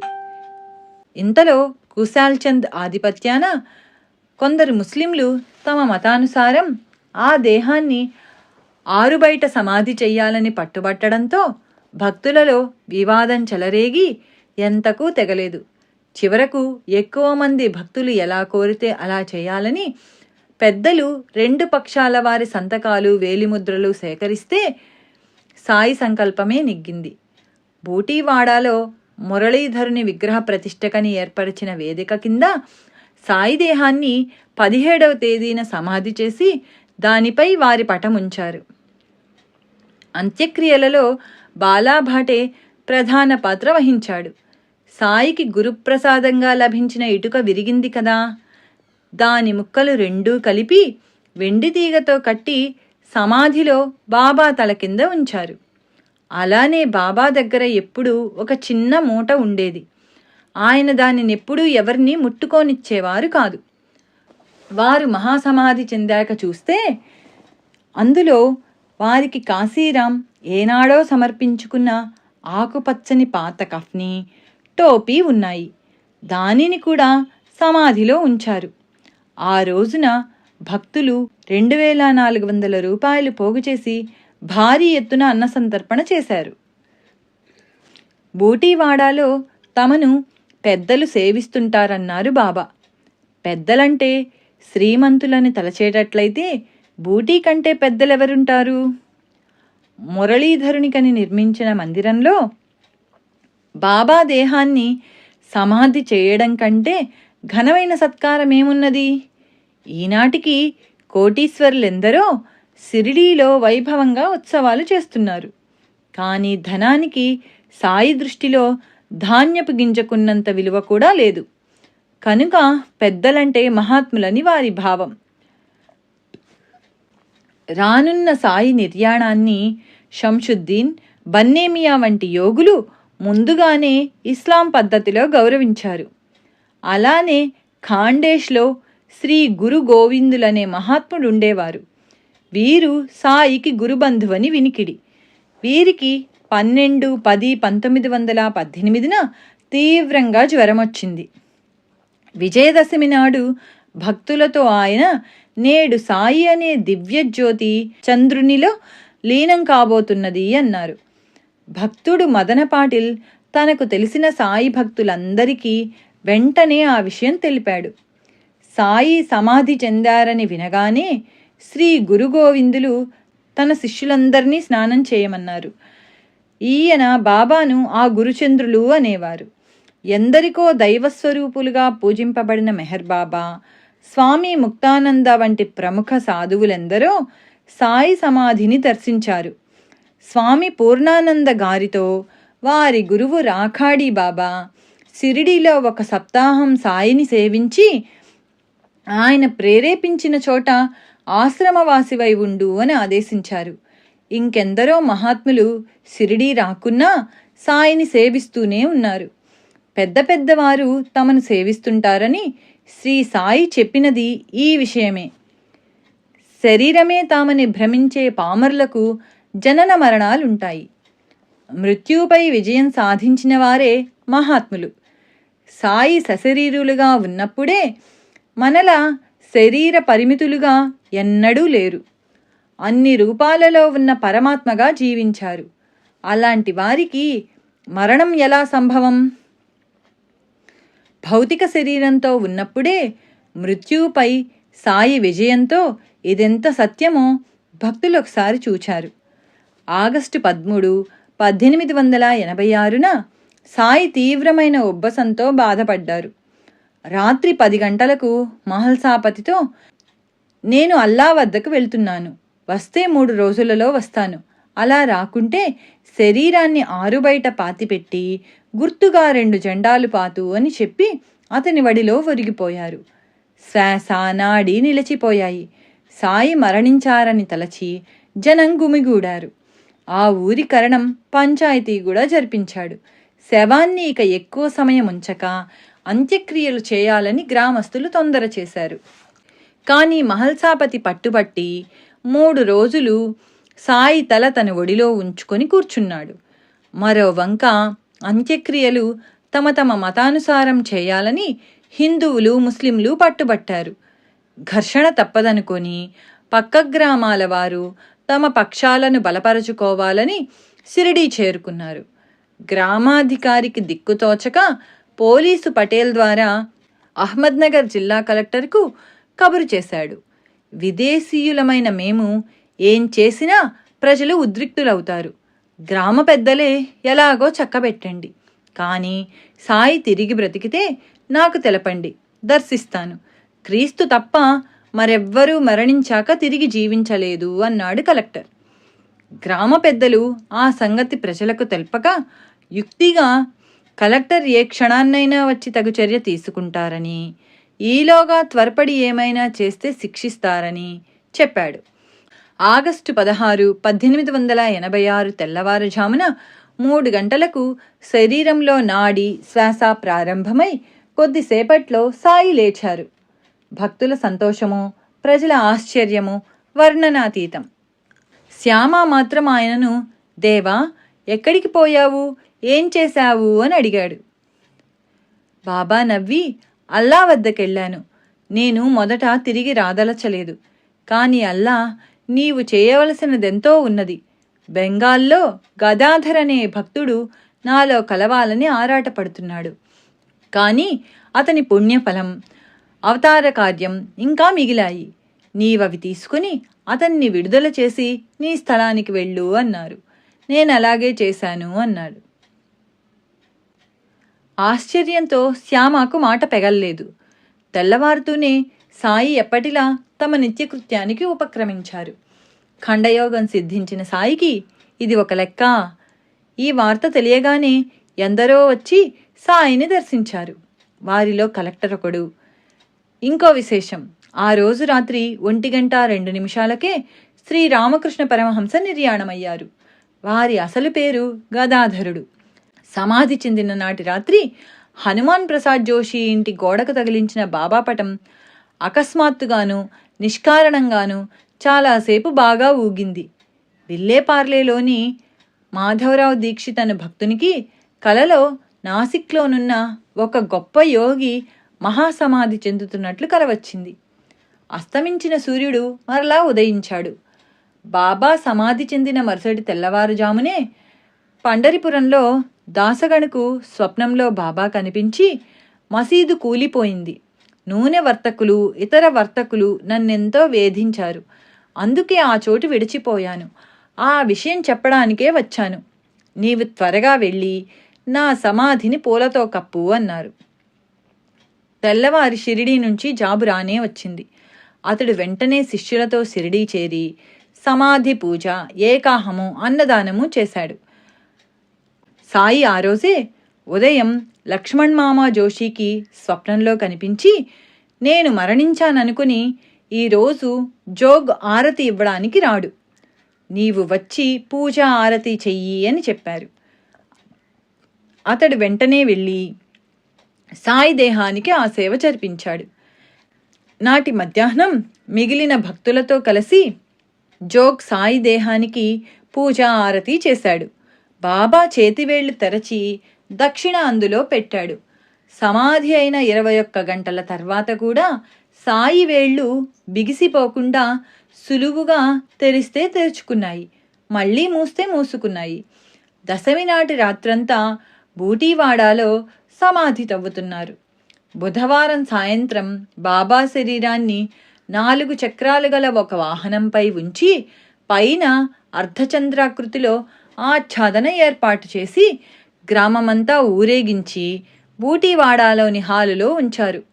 సుమారు 36 గంటల తర్వాత కూడా సాయి శరీరం కొంచెం కూడా బిగవక కఫ్నీ విప్పడం కూడా ఎంతో తేలికగా వీలైంది. బుధవారం బాబా నోటి వెంట కొద్ది రక్తం వచ్చింది. బాబా సమాధి అయిన మరునాటి రాత్రి 12:30 గంటలకు శ్రీమతి ప్రధాన్కు ఒక కల వచ్చింది. ఆయన సమాధి చెందుతుంటే చూచి బాబా చనిపోతున్నారు అని కేకలు పెడుతున్నది. అప్పుడు బాబా, మహాత్ములు చనిపోరు, సమాధి అవుతారు అన్నారు. మరుక్షణమే ఆయన శరీరం నిశ్చలమైంది. అందరూ దుఃఖిస్తున్నారు. తెల్లవారేసరికి సాయి మహాసమాధి చెందిన వార్త అందింది. 3వ రోజు తెల్లవారుజామున ఎండబ్ల్యూ ప్రధాన్ వదిన గారికి స్వప్నంలో బాబా కనిపించి, మీ సంచిలోనున్న పీతాంబరం పంపి నా సమాధిపై కప్పించండి అన్నారు. వెంటనే మెలకువ వచ్చి చాలా సంవత్సరాలుగా ఉతికిన ఒక పీతాంబరం వారి సంచిలో ఉన్న సంగతి జ్ఞాపకమొచ్చి ఉదయమే దానిని షిరిడీ పంపారు. 1923వ సంవత్సరం వరకు తరచూ దానినే బాబా సమాధి మీద కప్పేవారు. బాబా సమాధి అయిన తర్వాత 7వ రోజున ఉపాసనీ బాబా కాశీ వెళ్ళి 1100 మంది బ్రాహ్మణుల చేత విశ్వేశ్వరునికి అభిషేకం చేయించి వారందరికీ భోజనము, దక్షిణ, శాలువలు ఇచ్చారు. బొంబాయి భక్తులు 13వ రోజున హిందూ పద్ధతిన 3,000 రూపాయల ఖర్చుతో 3,000 మందికి పంచభక్ష పరమాన్నాలతో భోజనం పెట్టారు. తర్వాత మాసికం రోజున దాసగను కూడా అంత వైభవంగానూ చేశాడు. ఆ రోజునే సాయి మరో భక్తునికి స్వప్న దర్శనమిచ్చి ఆ రోజు ప్రత్యేక పూజ, పేదలకు అన్నదానం చేయమని చెప్పగా అతడు ఆ విధంగానే చేశాడు. త్రైమాసికమప్పుడు 5,000 రూపాయల ఖర్చుతో సంతర్పణ, వస్త్రదానములతో పాటు ఆ కార్యం జరిపించిన బ్రాహ్మణులకు పట్టుబట్టలు, వెండి గ్లాసులు దానమిచ్చాడు దాసగను. అప్పట్లో సాయి సంస్థానానికి దాసగను అధ్యక్షుడిగా ఉన్నాడు. శ్రీ సచ్చిదానంద సమర్థ సద్గురు సాయినాథ్ మహారాజ్ కీ జై. శ్రీ సాయి లీలామృతం అధ్యాయం 21 కాలాని కవ్వల సంపూర్ణం. శ్రీ సాయి లీలామృతం అధ్యాయం 22 దైవం మానుష రూపేణ. దైవం ఎప్పుడు అవతరించినా ఆ రూపమెంతో విలక్షణంగా ఉంటుంది. శ్రీరాముని రూపం పురుషులను కూడా సమ్మోహనపరిచేదట. శ్రీకృష్ణుని చూచి సర్వజీవులు తమను తామే మరచేవట. దత్తావతారమైన సాయి రూపం కూడా అలానే ఉండేదట. ఆయనను సగుణమేరు నాయక్ తన్మయుడై కన్నార్పకుండా చూస్తుంటే సాయియే పిచ్చివానిలా అలా చూస్తావేమి అనేవారు. దేనిమీద నిలవని మనస్సు సద్గురువు మీద నిలుస్తుంది. అదే ధ్యానం అంటే. వారు మన మనస్సును, చిత్తాన్ని అంటే ఇతర ఆలోచనలు హరిస్తారు. సాయికి తమ గురువు దగ్గర అలానే జరిగిందట. నేను ఆయన పాదాలొత్తాను. అవి చెప్పలేనంత మృదువుగా ఉన్నాయి. ఆయన ఎంతో ప్రసన్నంగా నవ్వారు. ఆ నవ్వు చూడడానికి షిరిడీలో ఎన్ని సంవత్సరాలైనా వేచి ఉండవచ్చు. నేను పరవశించి పిచ్చివానిలా కన్నార్పకుండా చూస్తుండిపోయాను. ఆయన ఈరోజు భక్తులందరిపైన యోగ దృష్టి సారించారు. రోజంతా చెప్పలేని పారవస్యంతో గడిచిపోయింది అని కాపర్దే తన డైరీలో వ్రాసుకున్నాడు. బాబాలో వర్ణించనలవిగాని ఆకర్షణ ఉండేది. ఆయన చర్యలు, ముఖ వర్చస్సు చూస్తేనే ఆయన బ్రహ్మజ్ఞాని అని తెలిసిపోతుండేది అంటాడు నృపతి పాటిల్. శ్రీ సాయిని దర్శించినప్పటి తన అనుభవం హేమత్ పంత్ ఇలా వ్రాశాడు. నేను షిరిడీలో దిగేటప్పటికీ తాత్యాసాహెబ్ నోల్కర్ మసీదు నుండి తిరిగి వచ్చి, త్వరగా పద, భక్తులతో కలిసి బాబా వాడా మలుపు వద్దకు వచ్చారు. ఆయన లెండీకి వెళ్ళకముందే పాద నమస్కారం చేసుకుందాం అన్నాడు. నేను త్వరగా బాబా ఉన్న చోటుకు వెళ్ళి ఆ మట్టిలోనే వారి పాదాలకు సాష్టాంగ నమస్కారం చేశాను. అప్పటి నా సంతోషానికి అవధులు లేవు. నానాసాహెబ్ చెప్పిన దానికంటే కూడా వారిలో ఎంతో ఎక్కువ గొప్పతనం కనిపించింది. వారి దర్శనమైనందుకు నా జన్మ ధన్యమైనదనిపించింది. వారిని చూస్తూనే నా కన్నులు చెమ్మగిల్లాయి. ఆకలి దప్పులు అదృశ్యమయ్యాయి. నా జ్ఞానేంద్రియాలు స్థిరంగా నిలబడిపోయాయి. సాయి పాదాలు తాకిన మీదట నాకు కలిగిన అనుభూతి నా జీవితమంతటిలోకి మహాభాగ్యం. అప్పటి నుండి నాకు కొత్త జీవితం ఆరంభమైంది. నా మనస్సులోని సందేహాలన్నీ నశించాయి. అవధులు లేని ఆనందం కట్టలు తెంచుకున్నది. సాయి సన్నిధి మన మనస్సు యొక్క స్థితిని మార్చివేస్తుంది. గత జీవిత స్థితులు అంతరించిపోయి ఇంద్రియ విషయాల పట్ల క్రమంగా వైరాగ్యం ఉదయిస్తుంది. కేవలం వారి దర్శనం వలన నేనెంతో పవిత్రుడనయ్యాను. సాయి రూపంతో కన్నులు నింపుకుంటే ఈ సృష్టి యావత్తు సాయి రూపంగా గోచరిస్తుంది. అటు తర్వాత సద్గురువు అన్న మాట తలపుకు రాగానే శ్రీ సాయియే మనస్సుకు స్ఫురిస్తారు. ఊది మన నొసట పెట్టి ఆశీర్వచనంగా తమ చేయి మన తలపై పెట్టినట్లు దర్శనమిస్తారు. నార్కే ఇలా వ్రాశాడు. మొదట ఏప్రిల్ 1913లో నేను షిరిడీ వెళ్ళాను. ప్రధానంగా నా దృష్టిని ఆకర్షించినవి వారి నేత్రాలు. అవి నన్ను అణువణువునా గుచ్చి చూచాయి. అప్పుడు చావడిలో కూర్చున్న బాబా ఆకారం నా హృదయంపై శాశ్వతంగా ముద్రించుకుపోయింది. ఇంకొంచెం వివరించమని అడిగితే శ్రీ సాయి శరణానంద నాతో ఇలా చెప్పారు. సాయిబాబా 5.5 అడుగులు ఎత్తుండేవారు. ఆయన సన్నమూ కాదు, లావూ కాదు. శరీరఛాయ పచ్చని పసిమి. వారి కనుగుడ్లు నీలంగా ఉండి చీకటిలో మెరిసేవి. అది భక్తులెంతో విశేషంగా చెప్పుకునేవారు. ఆయన నవ్వు ఎంతో మధురంగా ఉండేది. ఉద్ధవరావు దేశపాండే ఇలా చెప్పాడు. బాబా దేహఛాయ ఎప్పటికప్పుడు మారుతుండేది. ఒక్కొక్కప్పుడు అప్పుడే తీసిన అరటిపూచ మీద బంగారు రంగు ఎండపడుతున్నట్లు ఉండేది. శ్రీ సాయి యొక్క దివ్య లీలలు, మనోహరమైన వారి రూపము, అత్యంత పరిశుద్ధమైన సాధు జీవితము ప్రజలనెందరినో సుదూర ప్రాంతాల నుండి కూడా షిరిడీకి తరలివచ్చేలా చేశాయి. ధనికులిచ్చిన కాన్కలతోనూ విలువైన వస్తువులతోనూ అక్కడొక సంస్థానం రూపొందింది. కాని బాబా మాత్రం తమ యొక్క ఫకీరు జీవితంలో ఎట్టి మార్పు రానివ్వలేదు.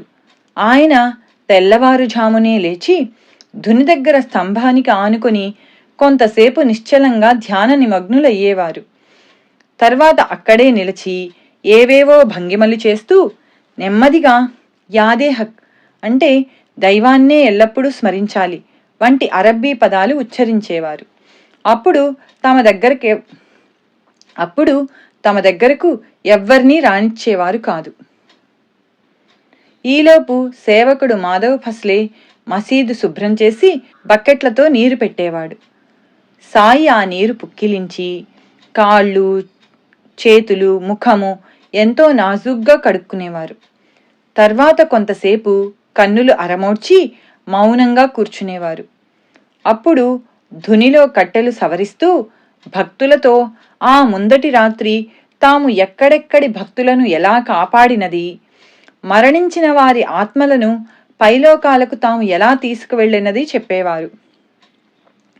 ఈ సమయంలోనే వేరువేరు భక్తులకు కలిగిన దివ్యానుభూతుల సంగతి బయటపడేది. ఒకనాటి రాత్రి బల్వంత్ అనే పిల్లవానికి కల వచ్చింది. కలలో జోగ్ అనే భక్తునితో పాటు సాయి వారింటికి వస్తే బల్వంత్ భిక్ష ఇచ్చాడు. అది కలయే కదా అని ఎవరూ పట్టించుకోలేదు. కానీ మరో రోజు అతడు మసీదుకు రాగానే బాబా, నిన్న మీ ఇంటికి వచ్చాను, భిక్ష ఇచ్చావు కానీ దక్షిణ ఇవ్వలేదు, 25 రూపాయలు ఇవ్వు అన్నారు. బల్వంత్ దక్షిణ తెచ్చి సమర్పించాడు. మరొక రోజు కాపర్దేకు సాయి పదే పదే చిలిం అందించారు. ఆ పొగ పీల్చగానే అతని సంశయాలన్నీ తొలగి ఎంతో ఆనందం కలిగింది. ఒకప్పుడు ఆయన ధునిలో తమ చేయి పెట్టి వేరొక గ్రామంలో కమ్మరి కొలిమిలో పడబోయిన బిడ్డను రక్షించారు. అప్పుడాయన చేయి బాగా కాలింది. అది చూచి తాత్య కంటతడి పెట్టాడు. సాయి నవ్వి, తాత్య, ఎందుకేడుస్తావు? 2000 పిడకలు పేర్చి వాటిపై ఈ శరీరాన్ని కాలుస్తున్నా మనం చెలించకూడదు. నిజమైన జ్ఞానానికి అదే గీటురాయి అన్నారు. అప్పటి నుండి భక్తుడు, కుష్ఠురోగి అయిన భాగోజీ వారి చేతికి నిత్యము నేయి మర్దించి ఆకు వేసి కట్టుకట్టేవాడు. అతను తన శ్రద్ధను కాపాడుకోవడానికి సాధనగా కాబోలు ఆ గాయం మానిపోయాక కూడా బాబా యావజ్జీవితము అతని చేత ఆ సేవ చేయించుకునేవారు. అది పూర్తయ్యేసరికి ఉదయం 7:30 గంటలు అయ్యేది. మొదటి రోజులలో బాబా 3-4 రోజులకొకసారి ఈ సమయంలో బావి దగ్గరకు వెళ్ళి కాళ్ళు చేతులు కడుక్కుని నీరు పుక్కిలించి ఉమ్మివేసేవారు. కుష్ఠురోగులు ఆ నీరు వంటికి రాసుకునేవారు. ఎందరికో ఆ వ్యాధి తగ్గిపోయింది. తర్వాత భక్తులు 2 రాగి హండాలలో వేడి నీళ్లు, 2 బిందెలు చన్నీళ్లు మసీదులో పెట్టి చుట్టూరా తెరలు దించేవారు. సాయి ఆ నీరు కలుపుకొని సుమారు 1.5 సేపు స్నానం చేసి ధుని దగ్గర నిలబడేవారు. సన్నిహిత సేవకులు వీపు, మెడ, తల తుడిచేవారు. యోగికి చన్నీటి స్నానం చేసి తీరాలన్న నియమము యోగశాస్త్ర గ్రంథాలు నిషేధించాయి. అంతేకాదు, ఎవరైనా స్నానం చేయమని చెబితే నేనిప్పుడే కాశీ వెళ్ళి గంగలో స్నానం చేసి వచ్చాను, మరలా ఇక్కడ స్నానం ఎందుకు అనేవారు. నిత్యము కాశీలో స్నానం చేయడం శ్రీ దత్తాత్రేయుని ఆచారం. అంటే తామే దత్తాత్రేయుడని ఆయన సూచించారన్నమాట. ఈ రీతిన ఒక్కొక్కసారి ఆయన 6 వారాల దాకా కూడా స్నానం చేసేవారు కాదు.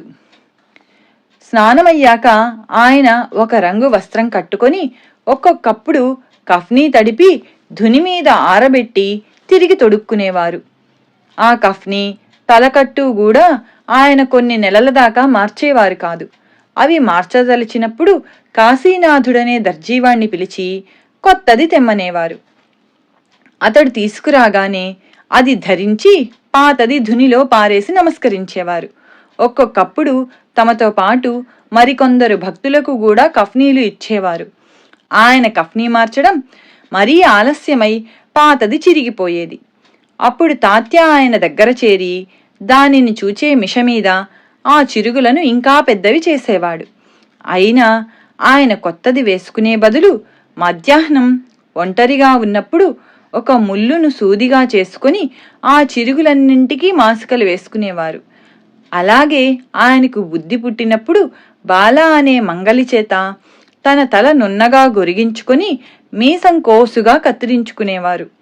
దర్జీవానికి గాని మంగలివానికి గాని చేతికొచ్చినంత పైకం ఇచ్చేవారు. అయితే అదెప్పుడు వారి పనికి తగిన కిరాయి కంటే ఎంతో ఎక్కువ ఉండేది. బాబా ఎంతో మితభాషి. ఎక్కువగా కన్నులరమోడ్చుకొని భక్తులు రాగానే ఒక్కసారి వారి కేసి చూచేవారు. పిల్లలతో వినోదంగా మాట్లాడేవారు. పసిపిల్లలను ఎత్తుకొని పలకరించేవారు. ఒకసారి పక్క గ్రామం నుండి తరచూ సిరిడీ వచ్చే పిలాజీ గురవ్ తన 10 సంవత్సరాల కొడుకు తనతో వస్తానని మారం చేస్తే వాణ్ణి కొట్టాడు. గురవ్ సిరిడీ చేరగానే బాబా కోపంగా, ఆ చిన్న వెధవను కొడితే ఊరుకోను, వాడు నీతో కూడా వస్తే నీదేం పోతుంది, ఈసారి వాణ్ణి కూడా తీసుకువస్తుండు అన్నారు. అప్పటి నుండి అతడు అలానే చేసేవాడు. సుమారు 9 గంటల ప్రాంతంలో బాబా ఎడమ భుజానికి 4 మడతలు వేసిన గుడ్డను జోలగా కట్టుకొని కుడి చేతిలో రేకుడబ్బా తీసుకుని నిత్యము ఆ 5 ఇళ్ల వద్ద మాత్రమే భిక్ష తీసుకొచ్చేవారు. ద్రవాహారాలు డబ్బాలోనూ రొట్టెల వంటి ఘనపదార్థాలు జోలెలోనూ వేయించుకునేవారు. ఆ 5 ఇళ్లలో బయాజాబాయి ఇల్లు ఒకటి. బాబా కేక వేయగానే ఆ తల్లి పనులన్నీ ఆపివేసి ఆయనను ఆహ్వానించి ఆయన ఎదుటనే కూర్చునేది. అప్పుడు 7-8 సంవత్సరాల వయసు గల ఆమె కొడుకు తాత్య ఆయన భుజాలపైన ఎక్కడమో ఆయన వడిలో పొర్లడమో చేసేవాడు. ఆమె అతనిని కసిరినా, ఆమె ముఖంలో ఏమాత్రం చికాకు వ్యక్తమైనా బాబా, ఎందుకమ్మా వాణ్ణి కోపడతావు, వాడి ఇష్టమొచ్చినట్లు చేయనివ్వు అనేవారు. ఇలా భిక్ష తీసుకొని మసీదుకు చేరగానే బాబా ఒక రొట్టె, కొద్ది అన్నము ధునికి ఆహుతిగా వేసి మిగిలినవన్నీ ఒక మట్టి బొచ్చెలో మూత పెట్టకుండా ఉంచేవారు.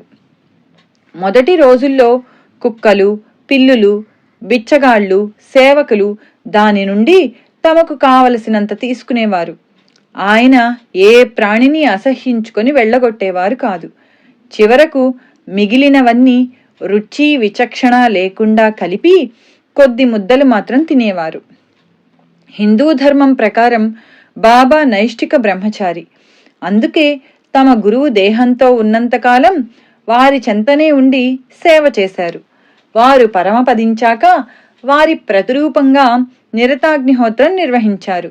ఎల్లప్పుడూ తెల్లని ముతక గుడ్డలు ధరించేవారు. లెండీకి వెళ్లేటప్పుడు తప్ప మరెప్పుడూ పాదరక్షలు వేసుకునేవారు కాదు. పగలెన్నడూ వెన్నువాల్చక గోడకు కూడా జానెడు దూరంలో కూర్చునేవారు. పండ్లు తోముకోకుండా నీళ్లు మాత్రం పుక్కిలించేవారు. భిక్షాన్నం మాత్రమే తినేవారు. ఆంతరంగికంగా మాత్రం సర్వము భగవంతుని రూపంగా, అంటే వాసుదేవ సర్వమితి అని భగవద్గీత చెప్పినట్లు చూచే అరుదైన మహాత్ముడు సాయి. స మహాత్మ సుదుర్లభ. అందుకే ఆయన ఏ ప్రాణిని అసహ్యించుకోలేదు. ఆయన ఆదర్శ భిక్షువు. ఎవరినీ భిక్ష కోసం పీడించలేదు. బాబా షిరిడీ చేరిన 2 సంవత్సరాలకు ఆ ప్రాంతంలో కరువు వచ్చింది. అప్పుడు ధనికులైన నందు తాత్యాల ఇండ్ల వద్ద మాత్రమే ఒక్కొక్క ఇంటి నుండి సగం రొట్టె మాత్రమే తీసుకునేవారు సాయి. భిక్షకు వెళ్ళి వచ్చాక 9 గంటల ప్రాంతంలో బాబా పాదరక్షలు ధరించి లెండీకి వెళ్ళి వచ్చేవారు. భక్తులు దారి పొడుగున ఆయనకు గొడుగు పట్టేవారు. అప్పుడు తీసిన ఫోటోలో ఆయనకు ఎడమవైపున బూటి, కుడివైపున నిమోన్కర్, గొడుగు పట్టుకొని భాగోజీ ఉన్నారు. వీరందరినీ లెండీతోపు బయట విడిచి అబ్దుల్లాతో కలిసి లెండీలో కొంతసేపు గడిపి వచ్చేవారు. సుమారు 10:30 గంటల ప్రాంతంలో ఆయన మసీదు చేరాక గాయకులు, నర్తకులు, గారడీవారు ఆయన ముందు తమ కళలను ప్రదర్శించేవారు. లేకుంటే మధ్యాహ్నం దాకా ఆయన భక్తులతో మాట్లాడుతూ ఎన్నెన్నో కథలు చెప్పేవారు. ఒకరోజు భక్తులు ఆయనను పూజిస్తుండగా నానావల్లి వచ్చి, లే, ఆసనం మీద నేను కూర్చోవాలి అని గర్జించాడు. సాయి ఎంతో నిర్లిప్తంగా లేచారు. ఆ స్థానంలో అతడు కూర్చొని మరుక్షణమే లేచి బాబాకు నమస్కరించి వెళ్ళిపోయాడు. మరొకప్పుడు హరిద్వార్ బువా అనే సాధువు రోజు మసీదులో ఒకే చోట కూర్చునేవాడు. ఒకరోజు చిన్నపిల్ల ముందుగా వచ్చి అక్కడ కూర్చున్నది. ఆ సాధువు ఆ పాపను కసిరి అక్కడ నుండి లేపేసి అక్కడ కూర్చున్నాడు. వెంటనే బాబా ఉగ్రులై మసీదు నుండి అందరినీ వెళ్ళగొట్టేశారు. కొద్దిసేపట్లో ఆ సాధువు మళ్ళీ అక్కడ కూర్చోబోతే సాయి అతన్ని మరలా వెళ్ళగొట్టారు. సృష్టిలో సర్వానికి యజమాని భగవంతుడే అయితే రోజు కొద్దిసేపు కూర్చున్నంత మాత్రాన ఏ ప్రదేశమైనా ఆ సాధువుది గాని లేక తమది గాని ఎలా అవుతుంది అని పై 2 సందర్భాల్లోని బాబా భావం. కొందరు భక్తులు తమ భోజనంలో మొదట కొంత బాబాకు అర్పించేవారు. ఆయన అందులో కొంచెం భక్తులకు పంచి పళ్ళెంలో కొంచెం ఉంచి తిరిగి ఇచ్చేవారు. తర్వాత ఆయన కూడా భక్తుల పంక్తిలో భోజనం చేసేవారు. ఆయనకు కుడిపక్కన తాత్య, రామచంద్ర పాటిల్, బయాజీ పాటిల్, ఎడమవైపు బడే బాబా, శ్యామ, బూటి, కాకా దీక్షితులు కూర్చోగానే చుట్టూ తెరలు దించేవారు. ఆ తర్వాత అందులో ఎవరూ ప్రవేశించేవారు కాదు. తరచుగా ఆ పంక్తిలో భాగోజీ, మాధవ్ ఫస్లే, నిమోన్కర్లు కూడా కూర్చునేవారు. శ్యామాకు మాత్రం అతడి ఆచారం ప్రకారం పాయసం ఒక్కటే వడ్డించేవారు బాబా. వేసవి కాలంలో బాబా రోజూ ఒక మామిడి పండు స్వల్పంగా రుచి చూచి భక్తులందరికీ పంచేవారు. తర్వాత సేరు పాలు, సేరు రొట్టెలు, సేరు చక్కెర గిన్నెలో పిసికి ప్రసాదంగా పంచేవారు. అప్పుడు ఆయనే అందరి పళ్ళాలు వంటకాలతో నింపేవారు. భక్తులు భోజనానికి తమ బిడ్డలను కూడా తీసుకుని వచ్చినప్పుడు మొదట వారికి ఇష్టమైనవి పెట్టాకనే భోజనం వడ్డించేవారు. ఒకసారి అందరూ భోజనం చేస్తుండగా శిథిలమైన మసీదు కప్పు నుండి పెటపెటమని శబ్దమైంది. వెంటనే సాయి చేయి పైకెత్తి ఆగు ఆగు అన్నారు. ఆ శబ్దం ఆగిపోయింది. భోజనమై అందరూ బయటకు రాగానే మసీదు కప్పు నుండి ఒక భాగం సరిగ్గా వీరు కూర్చున్న చోటనే విరిగిపడింది. బాబా ఆగమన్నదెవరినో అప్పుడందరికీ అర్థమై ఆశ్చర్యపోయారు. భోజనాలయ్యాక సగుణమేరు నాయక్ మసీదు శుభ్రం చేసి సాయి యథాస్థానంలో కూర్చున్నాక ఆయనకు తాంబూలము, తర్వాత గ్లాసెడు మంచినీళ్లు, 2 రూపాయల దక్షిణ ఇచ్చేవాడు. అప్పుడు సాయి కొంతసేపు ఏకాంతంగా గడిపేవారు. మధ్యాహ్నం 2:30 గంటల ప్రాంతంలో భక్తులు మరలా మసీదులో చేరేవారు. హరిదాసులు, పగటి వేషగాళ్లు, సర్కస్ వాళ్లు ఆయన సన్నిధిలో ప్రదర్శనలిచ్చేవారు. ఆయన ఒక్కొక్కరికి 2 రూపాయలు ఇచ్చేవారు. లక్ష్మణ్, బాలాషింపి వంటి యువకులు కొందరు ఆ కానుకలలో కొంత భాగం కాజేసేవారు. అయినా సాయి వాళ్లను ఏమీ అనేవారు కాదు. ఈ సమయంలోనే ఎన్నో చిత్రాలు జరిగేవి. ఉదాహరణకు జనవరి 1, 1912న సాయి 3 కథలు చెప్పారు. 3వ కథ ప్రారంభించగానే ఒక ఫకీరొచ్చి ఆయన పాదాలు తాకాడు. సాయి కోపంతో నెట్టివేసినా అతడు విడవకుండా ఆయన పాదాలు పట్టుకున్నాడు. తర్వాత అతడు బయటికి వెళ్ళి మసీదు ప్రహరీ గోడ వద్ద నిల్చున్నాడు.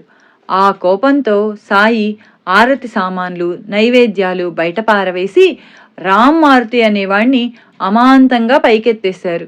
అతనికప్పుడు పైలోకానికి వెళ్ళినంత ఆనందం కలిగిందట. అలానే భాగ్య అనేవాణ్ణి, మరో యువకుణ్ణి కొట్టారు. ఆ కోపంలోనే కాపర్దే కొడుకు బల్వంత్ను ప్రమాదం నుండి రక్షించామని చెప్పి ఆ ఫకీరు కాపర్దేను చంపాలనుకున్నాడు. కానీ నేను అడ్డుపడ్డాను అన్నారు. ఆరతి సమయంలో తమ స్థానం నుండి లేచిపోయి ఆరతి అయ్యాక తిరిగి వచ్చి కూర్చున్నారు. ఇటువంటి ఆగ్రహంతో పాటు బాబాలో భక్తులపై ఎంతో చల్లని ప్రేమ కూడా ప్రకటమవుతూ ఉండేది. తరచూ ఆయనే పండ్లు కొని ముక్కలు చేసి భక్తులకు పంచేవారు. అరటి పండ్లు ఒలిచి గుజ్జు భక్తులకిచ్చి తొక్కు తాముంచుకునేవారు. మామిడి పండ్లను ఎంతో నేర్పుగా అన్ని వైపులా నొక్కి భక్తులకిచ్చేవారు. రసమంతా సులభంగా నోట్లోకొచ్చి తొక్కు టెంక పారవేయడానికి వీలుగా ఉండేవి. సుఖ సౌఖ్యాలు భక్తులకిచ్చి వారి దుఃఖం తాము స్వీకరిస్తామని, వారికి మాయను తొలగించి దివ్యానుభవం సులభమయ్యేలా చేస్తామని ఈ చర్యలలోని వారి భావమై ఉండవచ్చు. ఒక్కొక్కప్పుడు అదేమి చిత్రమో గాని ఆయన కథలు వినిన భక్తులందరూ కూడా ఆ కథలను పూర్తిగా మర్చిపోయేవారు. ఒకరోజు ఆయన గత జన్మలలో ఆయన బాపూసాహెబ్ జోగ్, దాదా కేల్కర్, శ్యామ, ఖాపర్దే, దీక్షితులు ఒక చిన్న వీధిలో తమ గురువుతో కలిసి ఉండేవారట. అందువల్లనే తామీ జన్మలో అందర్నీ మళ్లీ కలుపుతున్నామని బాబా చెప్పారు. సాయంత్రం బాబా మసీదు ప్రాంగణంలో కొద్దిసేపు పచార్లు చేసి ప్రహరీని ఆనుకొని నిలచి వీధిన పోయే జనంతో ఏమేమో మాట్లాడేవారు. ఉదాహరణకు 10 పాములు వెళ్ళిపోయాయి, కానీ చాలా వస్తాయి. ఇక్కడకు జనం చీమల పుట్టల్లా చేరుతారు. వాణి తేలి నన్నెంతో బాధిస్తున్నారు. నేను మసీదులో ఉండను అని చెప్పి ఒక్కొక్కసారి అప్పటికప్పుడే ఆయన వెళ్ళిపోవడానికి సిద్ధమయ్యేవారు. అప్పుడు తాత్య పరుగున వచ్చి, నేను వాళ్ళని దండిస్తాను, ఇప్పుడు శాంతించండి, మరో రోజు వెళ్దాం అని బుజ్జగించాకనే ఆయన శాంతించేవారు. సాయంత్రం 5 గంటల ప్రాంతంలో బాబా మరలా లెండీకి వెళ్ళి వచ్చేవారు. అప్పుడు పిలాజీ గురవు మసీదు ముందు సన్నాయి వాయించగానే ఆయన ఆవేశంతో వాడు నన్ను తిడుతున్నాడు అని అతని మీదకు కొట్టడానికి వెళ్లేవారు. అతడు చిక్కకుండా తప్పుకొని మరీ వాయించేవాడు. తర్వాత కొంతసేపు ఆయన మసీదుకు చావడికి మధ్య పచార్లు చేసేవారు. తర్వాత 6 గంటలకు ఆరతి అయ్యేది. అప్పుడు కొంతసేపు సత్కాలక్షేపం జరిగేది. బూటి 1914లో ప్రఖ్యాత గాయకుడైన ఖాన్ సాహెబ్ గాన కచేరీ ఏర్పాటు చేశాడు. అందరూ మసీదు ముంగిట సమావేశమయ్యాక ఆ గాయకుణ్ణి మరాఠీలో భజనలు పాడమన్నారు బాబా. అతడు ఆయనకు నమస్కరించి తుకారాం రాసిన హేచీదాన్ దేగా దేవా అంటే దేవా ఒక మనవి వినుమా అనే పాట ఎంతో మధురంగా పాడాడు. సాయి మంత్రముగ్ధులైనట్టు కన్నులు మూసుకొని శ్రద్ధగా విని, ఎంత చక్కగా పాడావు, ప్రసాదించకుండటం సాధ్యపడని దాన్నే కోరాడు తుకారాం అన్నారు.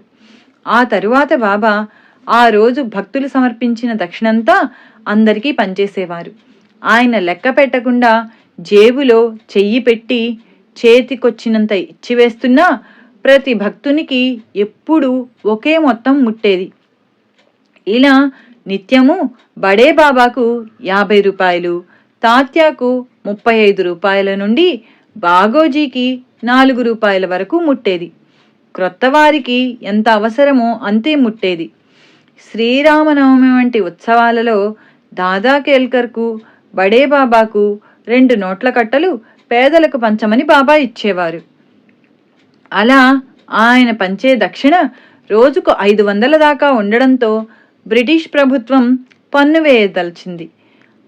ఆ లెక్క వ్రాయడానికి హిందువునో ముస్లింనో నియమిస్తే పక్షపాతం చూపుతారని చక్రనారాయణ్ అనే క్రైస్తవుణ్ణి నియమించారు. ఆయన వైరాగ్యాన్ని గమనించి చివరకు అతడు కూడా భక్తుడయ్యాడు. ఇలా తనకున్నదంతా సర్వులకు ఇచ్చివేసి తను వారి ప్రేమపై జీవించే భిక్షువుగా మాత్రమే ఉండగలవాడు నిజానికి భగవంతుడే, త్రిమూర్తి స్వరూపుడైన దత్తాత్రేయుడే. ఆయన కృతవీర్యుని కుమారుడైన అర్జునునికి సామ్రాజ్యమిచ్చి తాను సాధువుగానే ఉండిపోయాడు. ఆయన యొక్క అవతారమైన శ్రీ నృసింహ సరస్వతి కూడా ఒక రజకునికి మరు జన్మలో రాజ్యమిచ్చి తాను యతిగా ఉండిపోయారు. మూడవ దత్తావతారమైన మాణిక్య ప్రభువు భారీ ఎత్తున దాన ధర్మాలు చేస్తూ కూడా ఫకీరులాగానే జీవించారు. నాల్గవ అవతారమైన అక్కల్కోట స్వామి పాదసేవ కోసం నాటి రాజులు పోటీ పడుతుంటే ఆయన మాత్రం ఒక మఠమైనా లేని అవధూతగానే జీవించారు. శ్రీ సాయి కూడా ఇటువంటి మహారాజే. శిథిలమైన మసీదే ఆయనకు రాజభవనం, ధునిలోని విభూదియే ఆయన యొక్క ధనం, చినిగి ఉన్న కఫ్నీయే చీనాంబరం, సట్కాయే ఆయన రాజదండం, తల చుట్టూ రుమాలే వారికున్న రత్నకిరీటం, భిక్షగాళ్లే వారి కొలువులోని వారు. ఆయన వద్ద ఎప్పుడూ ఉండే ఇటుకరాయి గోనె పట్టాలే వారికి దిండు పట్టుపరుపులు, ఒక రేకు డబ్బా కొద్ది మట్టి కుండలే వారికి స్వర్ణపాత్రలు, మసీదు ముంగిటనున్న పెద్ద రాయియే వారి సింహాసనము. పోనీ ఇంతటి దానకర్ణుడు ఎవరేమిస్తే అదల్లా తీసుకున్నారా? ఒకనాడు కొందరు బోయీలు పరదాలు కట్టిన పల్లకీ తెచ్చి మసీదు ముంగిట దించారు. ఒక రాణిగారు ఒక వాసన కట్టిన బిందె మసీదులోకి పంపింది. దానిని విప్పి చూసిన భక్తుడు, బాబా ఇది బంగారం అన్నాడు. సాయి తమ హృదయాన్ని చూపుతూ ఎగతాళిగా, బంగారం ఇదా లేక అదా అన్నాడు. అతడు మైకంలోంచి మేల్కొని, మీరే అసలైన పెన్నిధి అన్నాడు. అయితే దానిని వెంటనే తిప్పి పంపేయి అని ఆజ్ఞాపించారు సాయి. ఆ మహారాజు ముందు ఆ రాణిగారు బిచ్చగత్తెయి తుచ్చమైన బంగారం తీసుకొని పోవలసి వచ్చింది. రాత్రి భక్తులందరూ భోజనాలకు వెళ్ళాక 9 గంటల ప్రాంతంలో తాత్యా తెచ్చిన రొట్టెలు తీసుకుని ఈ వివరం అతడే ఇలా చెప్పాడు. రోజూ రాత్రి పాలు బెల్లంతో పాటు రొట్టెలు కానీ సంగటి ముద్ద కానీ తీసుకువెళ్ళి బాబా ముందు ఉంచేవాణ్ణి. ఆయన కొంచెం తిని కొంచెం నా నోట్లో పెట్టి ఆ పాత్ర దూరంగా పెట్టగానే దానిని కోండ్యా ప్రసాదంగా తీసుకునేవాడు. తర్వాత అతడు కొన్ని కిళ్ళీలు సిద్ధం చేసేవాడు. సాయి వాటిలో కొన్ని తిని మిగిలినవి భక్తులకు విసిరేవారు. వాటిని భక్తులు ప్రసాదంగా తీసుకునేవారు. బాబాకు తాంబూలం అంటే ఎంతో ఇష్టం. రాత్రి పగలు కూడా వేసుకునేవారు. కొంతకాలం తర్వాత వాటిని రాధాకృష్ణ అయి సిద్ధం చేసేది. అవి తిన్నాక బాబా ఎక్కువగా మంచినీరు త్రాగేవారు. అప్పుడు పవళింపు ఆరతి జరిగేది. భక్తులు తుకారాం, జ్ఞానేశ్వర్ల ఆరతి పాడుతూ ఉంటే బాబా శ్రద్ధగా చేతులు జోడించి నమస్కరించేవారు. ఆరతి అవగానే బాబా పడుకునేవారు. మొదటి రోజుల్లో ఆయన ఎప్పుడూ ఒకే గోనెపట్ట పడకగా వేసుకునేవారు. పగలు దానిపైనే కూర్చునేవారు. కొంతకాలానికి భక్తులు సమర్పించిన దుప్పట్లు ఒకదానిపైనొకటి తామే పరుచుకొని పడుకునేవారు. కానీ క్రమంగా ఆ సేవ భక్తులే చేయసాగారు. ఎంత చిన్న మడత వచ్చినా వాళ్ళు దుప్పట్లన్నీ తీసి సరిగ్గా వేయవలసిందే. ఒకసారి దీక్షిత్ ఆయనకొక మంచం తెస్తానన్నాడు. మహల్సాపతిని కింద విడిచి, నేను మంచం మీద ఎలా పడుకునేది?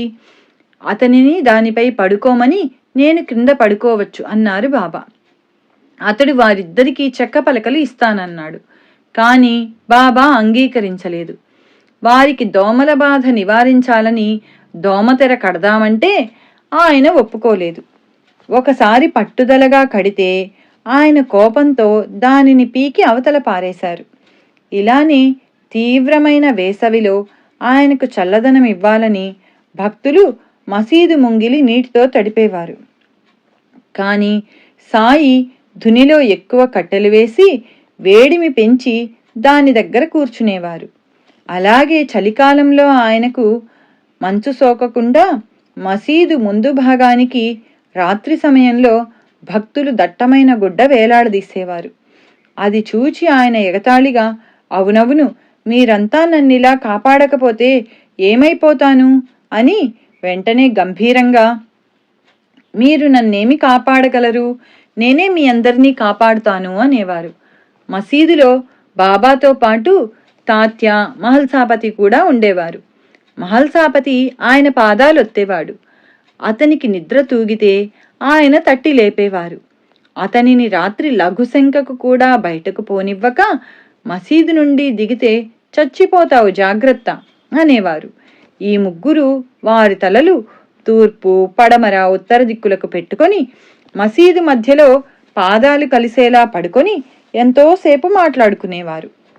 వారిలో ఎవరికి నిద్ర తూగినా రెండవ వారితో కలిసి సాయి అతనిని అటూ ఇటూ ఊపి అతని తల, వీపు, కాళ్ళు నొక్కి నిద్రలేపేవారు. ఇలా 14 సంవత్సరాల పాటు తాత్య మసీదులోనే నిద్రించాడు. అతను తండ్రి మరణించాక మాత్రమే ఇంట్లో పడుకునేవాడు. అతడు ఈ విషయం గురించి ఇలా చెప్పాడు. నేను, మహల్సాపతి, బాబా మసీదులో పడుకునేవాళ్ళం. అప్పుడు రాత్రి 9:30 గంటలయ్యేది. కొద్దిసేపటికి మహల్సాపతి లేచి ప్రమిదలలో నూనె నింపి వత్తులు సవరించి బాబా రొట్టెలు పెట్టుకునే కుండ మీద మూత పెట్టి ధునిలో కట్టెలు వేసేవాడు. నేను పగలంతా కష్టం చేయడం వలన నా ఒళ్ళు నొప్పులుగా ఉంటుందని గమనించి నాకు నిద్ర పట్టాక మహల్సాపతితో కలిసి నా ఒళ్ళు, కాళ్ళు, చేతులు పిసికేవారు. నాకదెంతో బాధనిపించేది.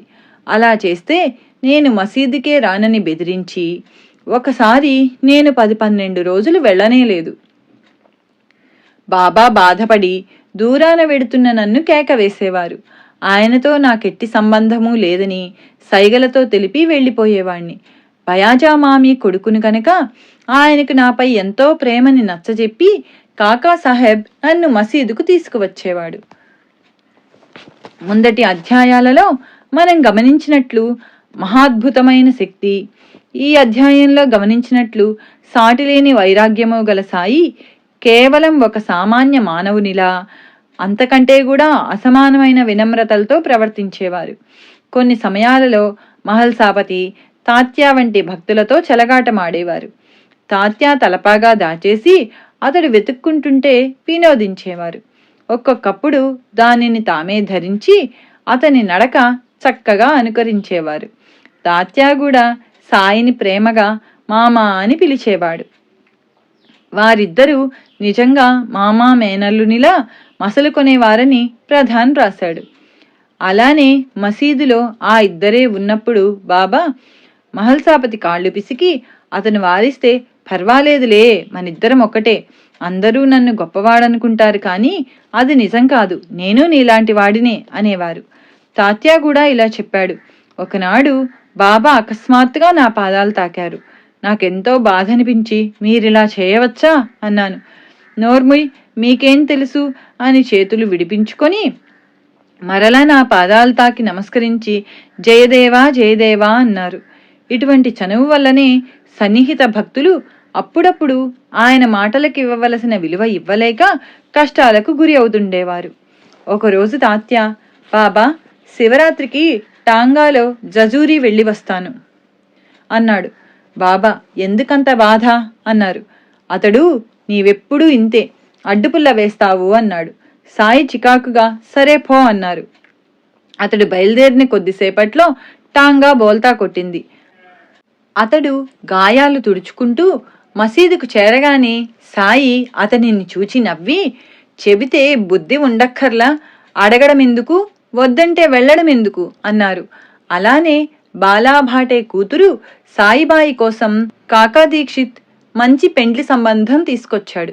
బాబాతో చెప్పగానే ఆయన, అంతకంటే ఆమెను అప్ప అనే వంటవాడికివ్వడం మేలు అన్నారు.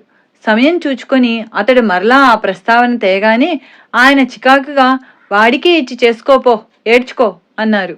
తీరా వివాహం జరిపించాక 6 మాసాలలో ఆ యువకుడు మరణించాడు.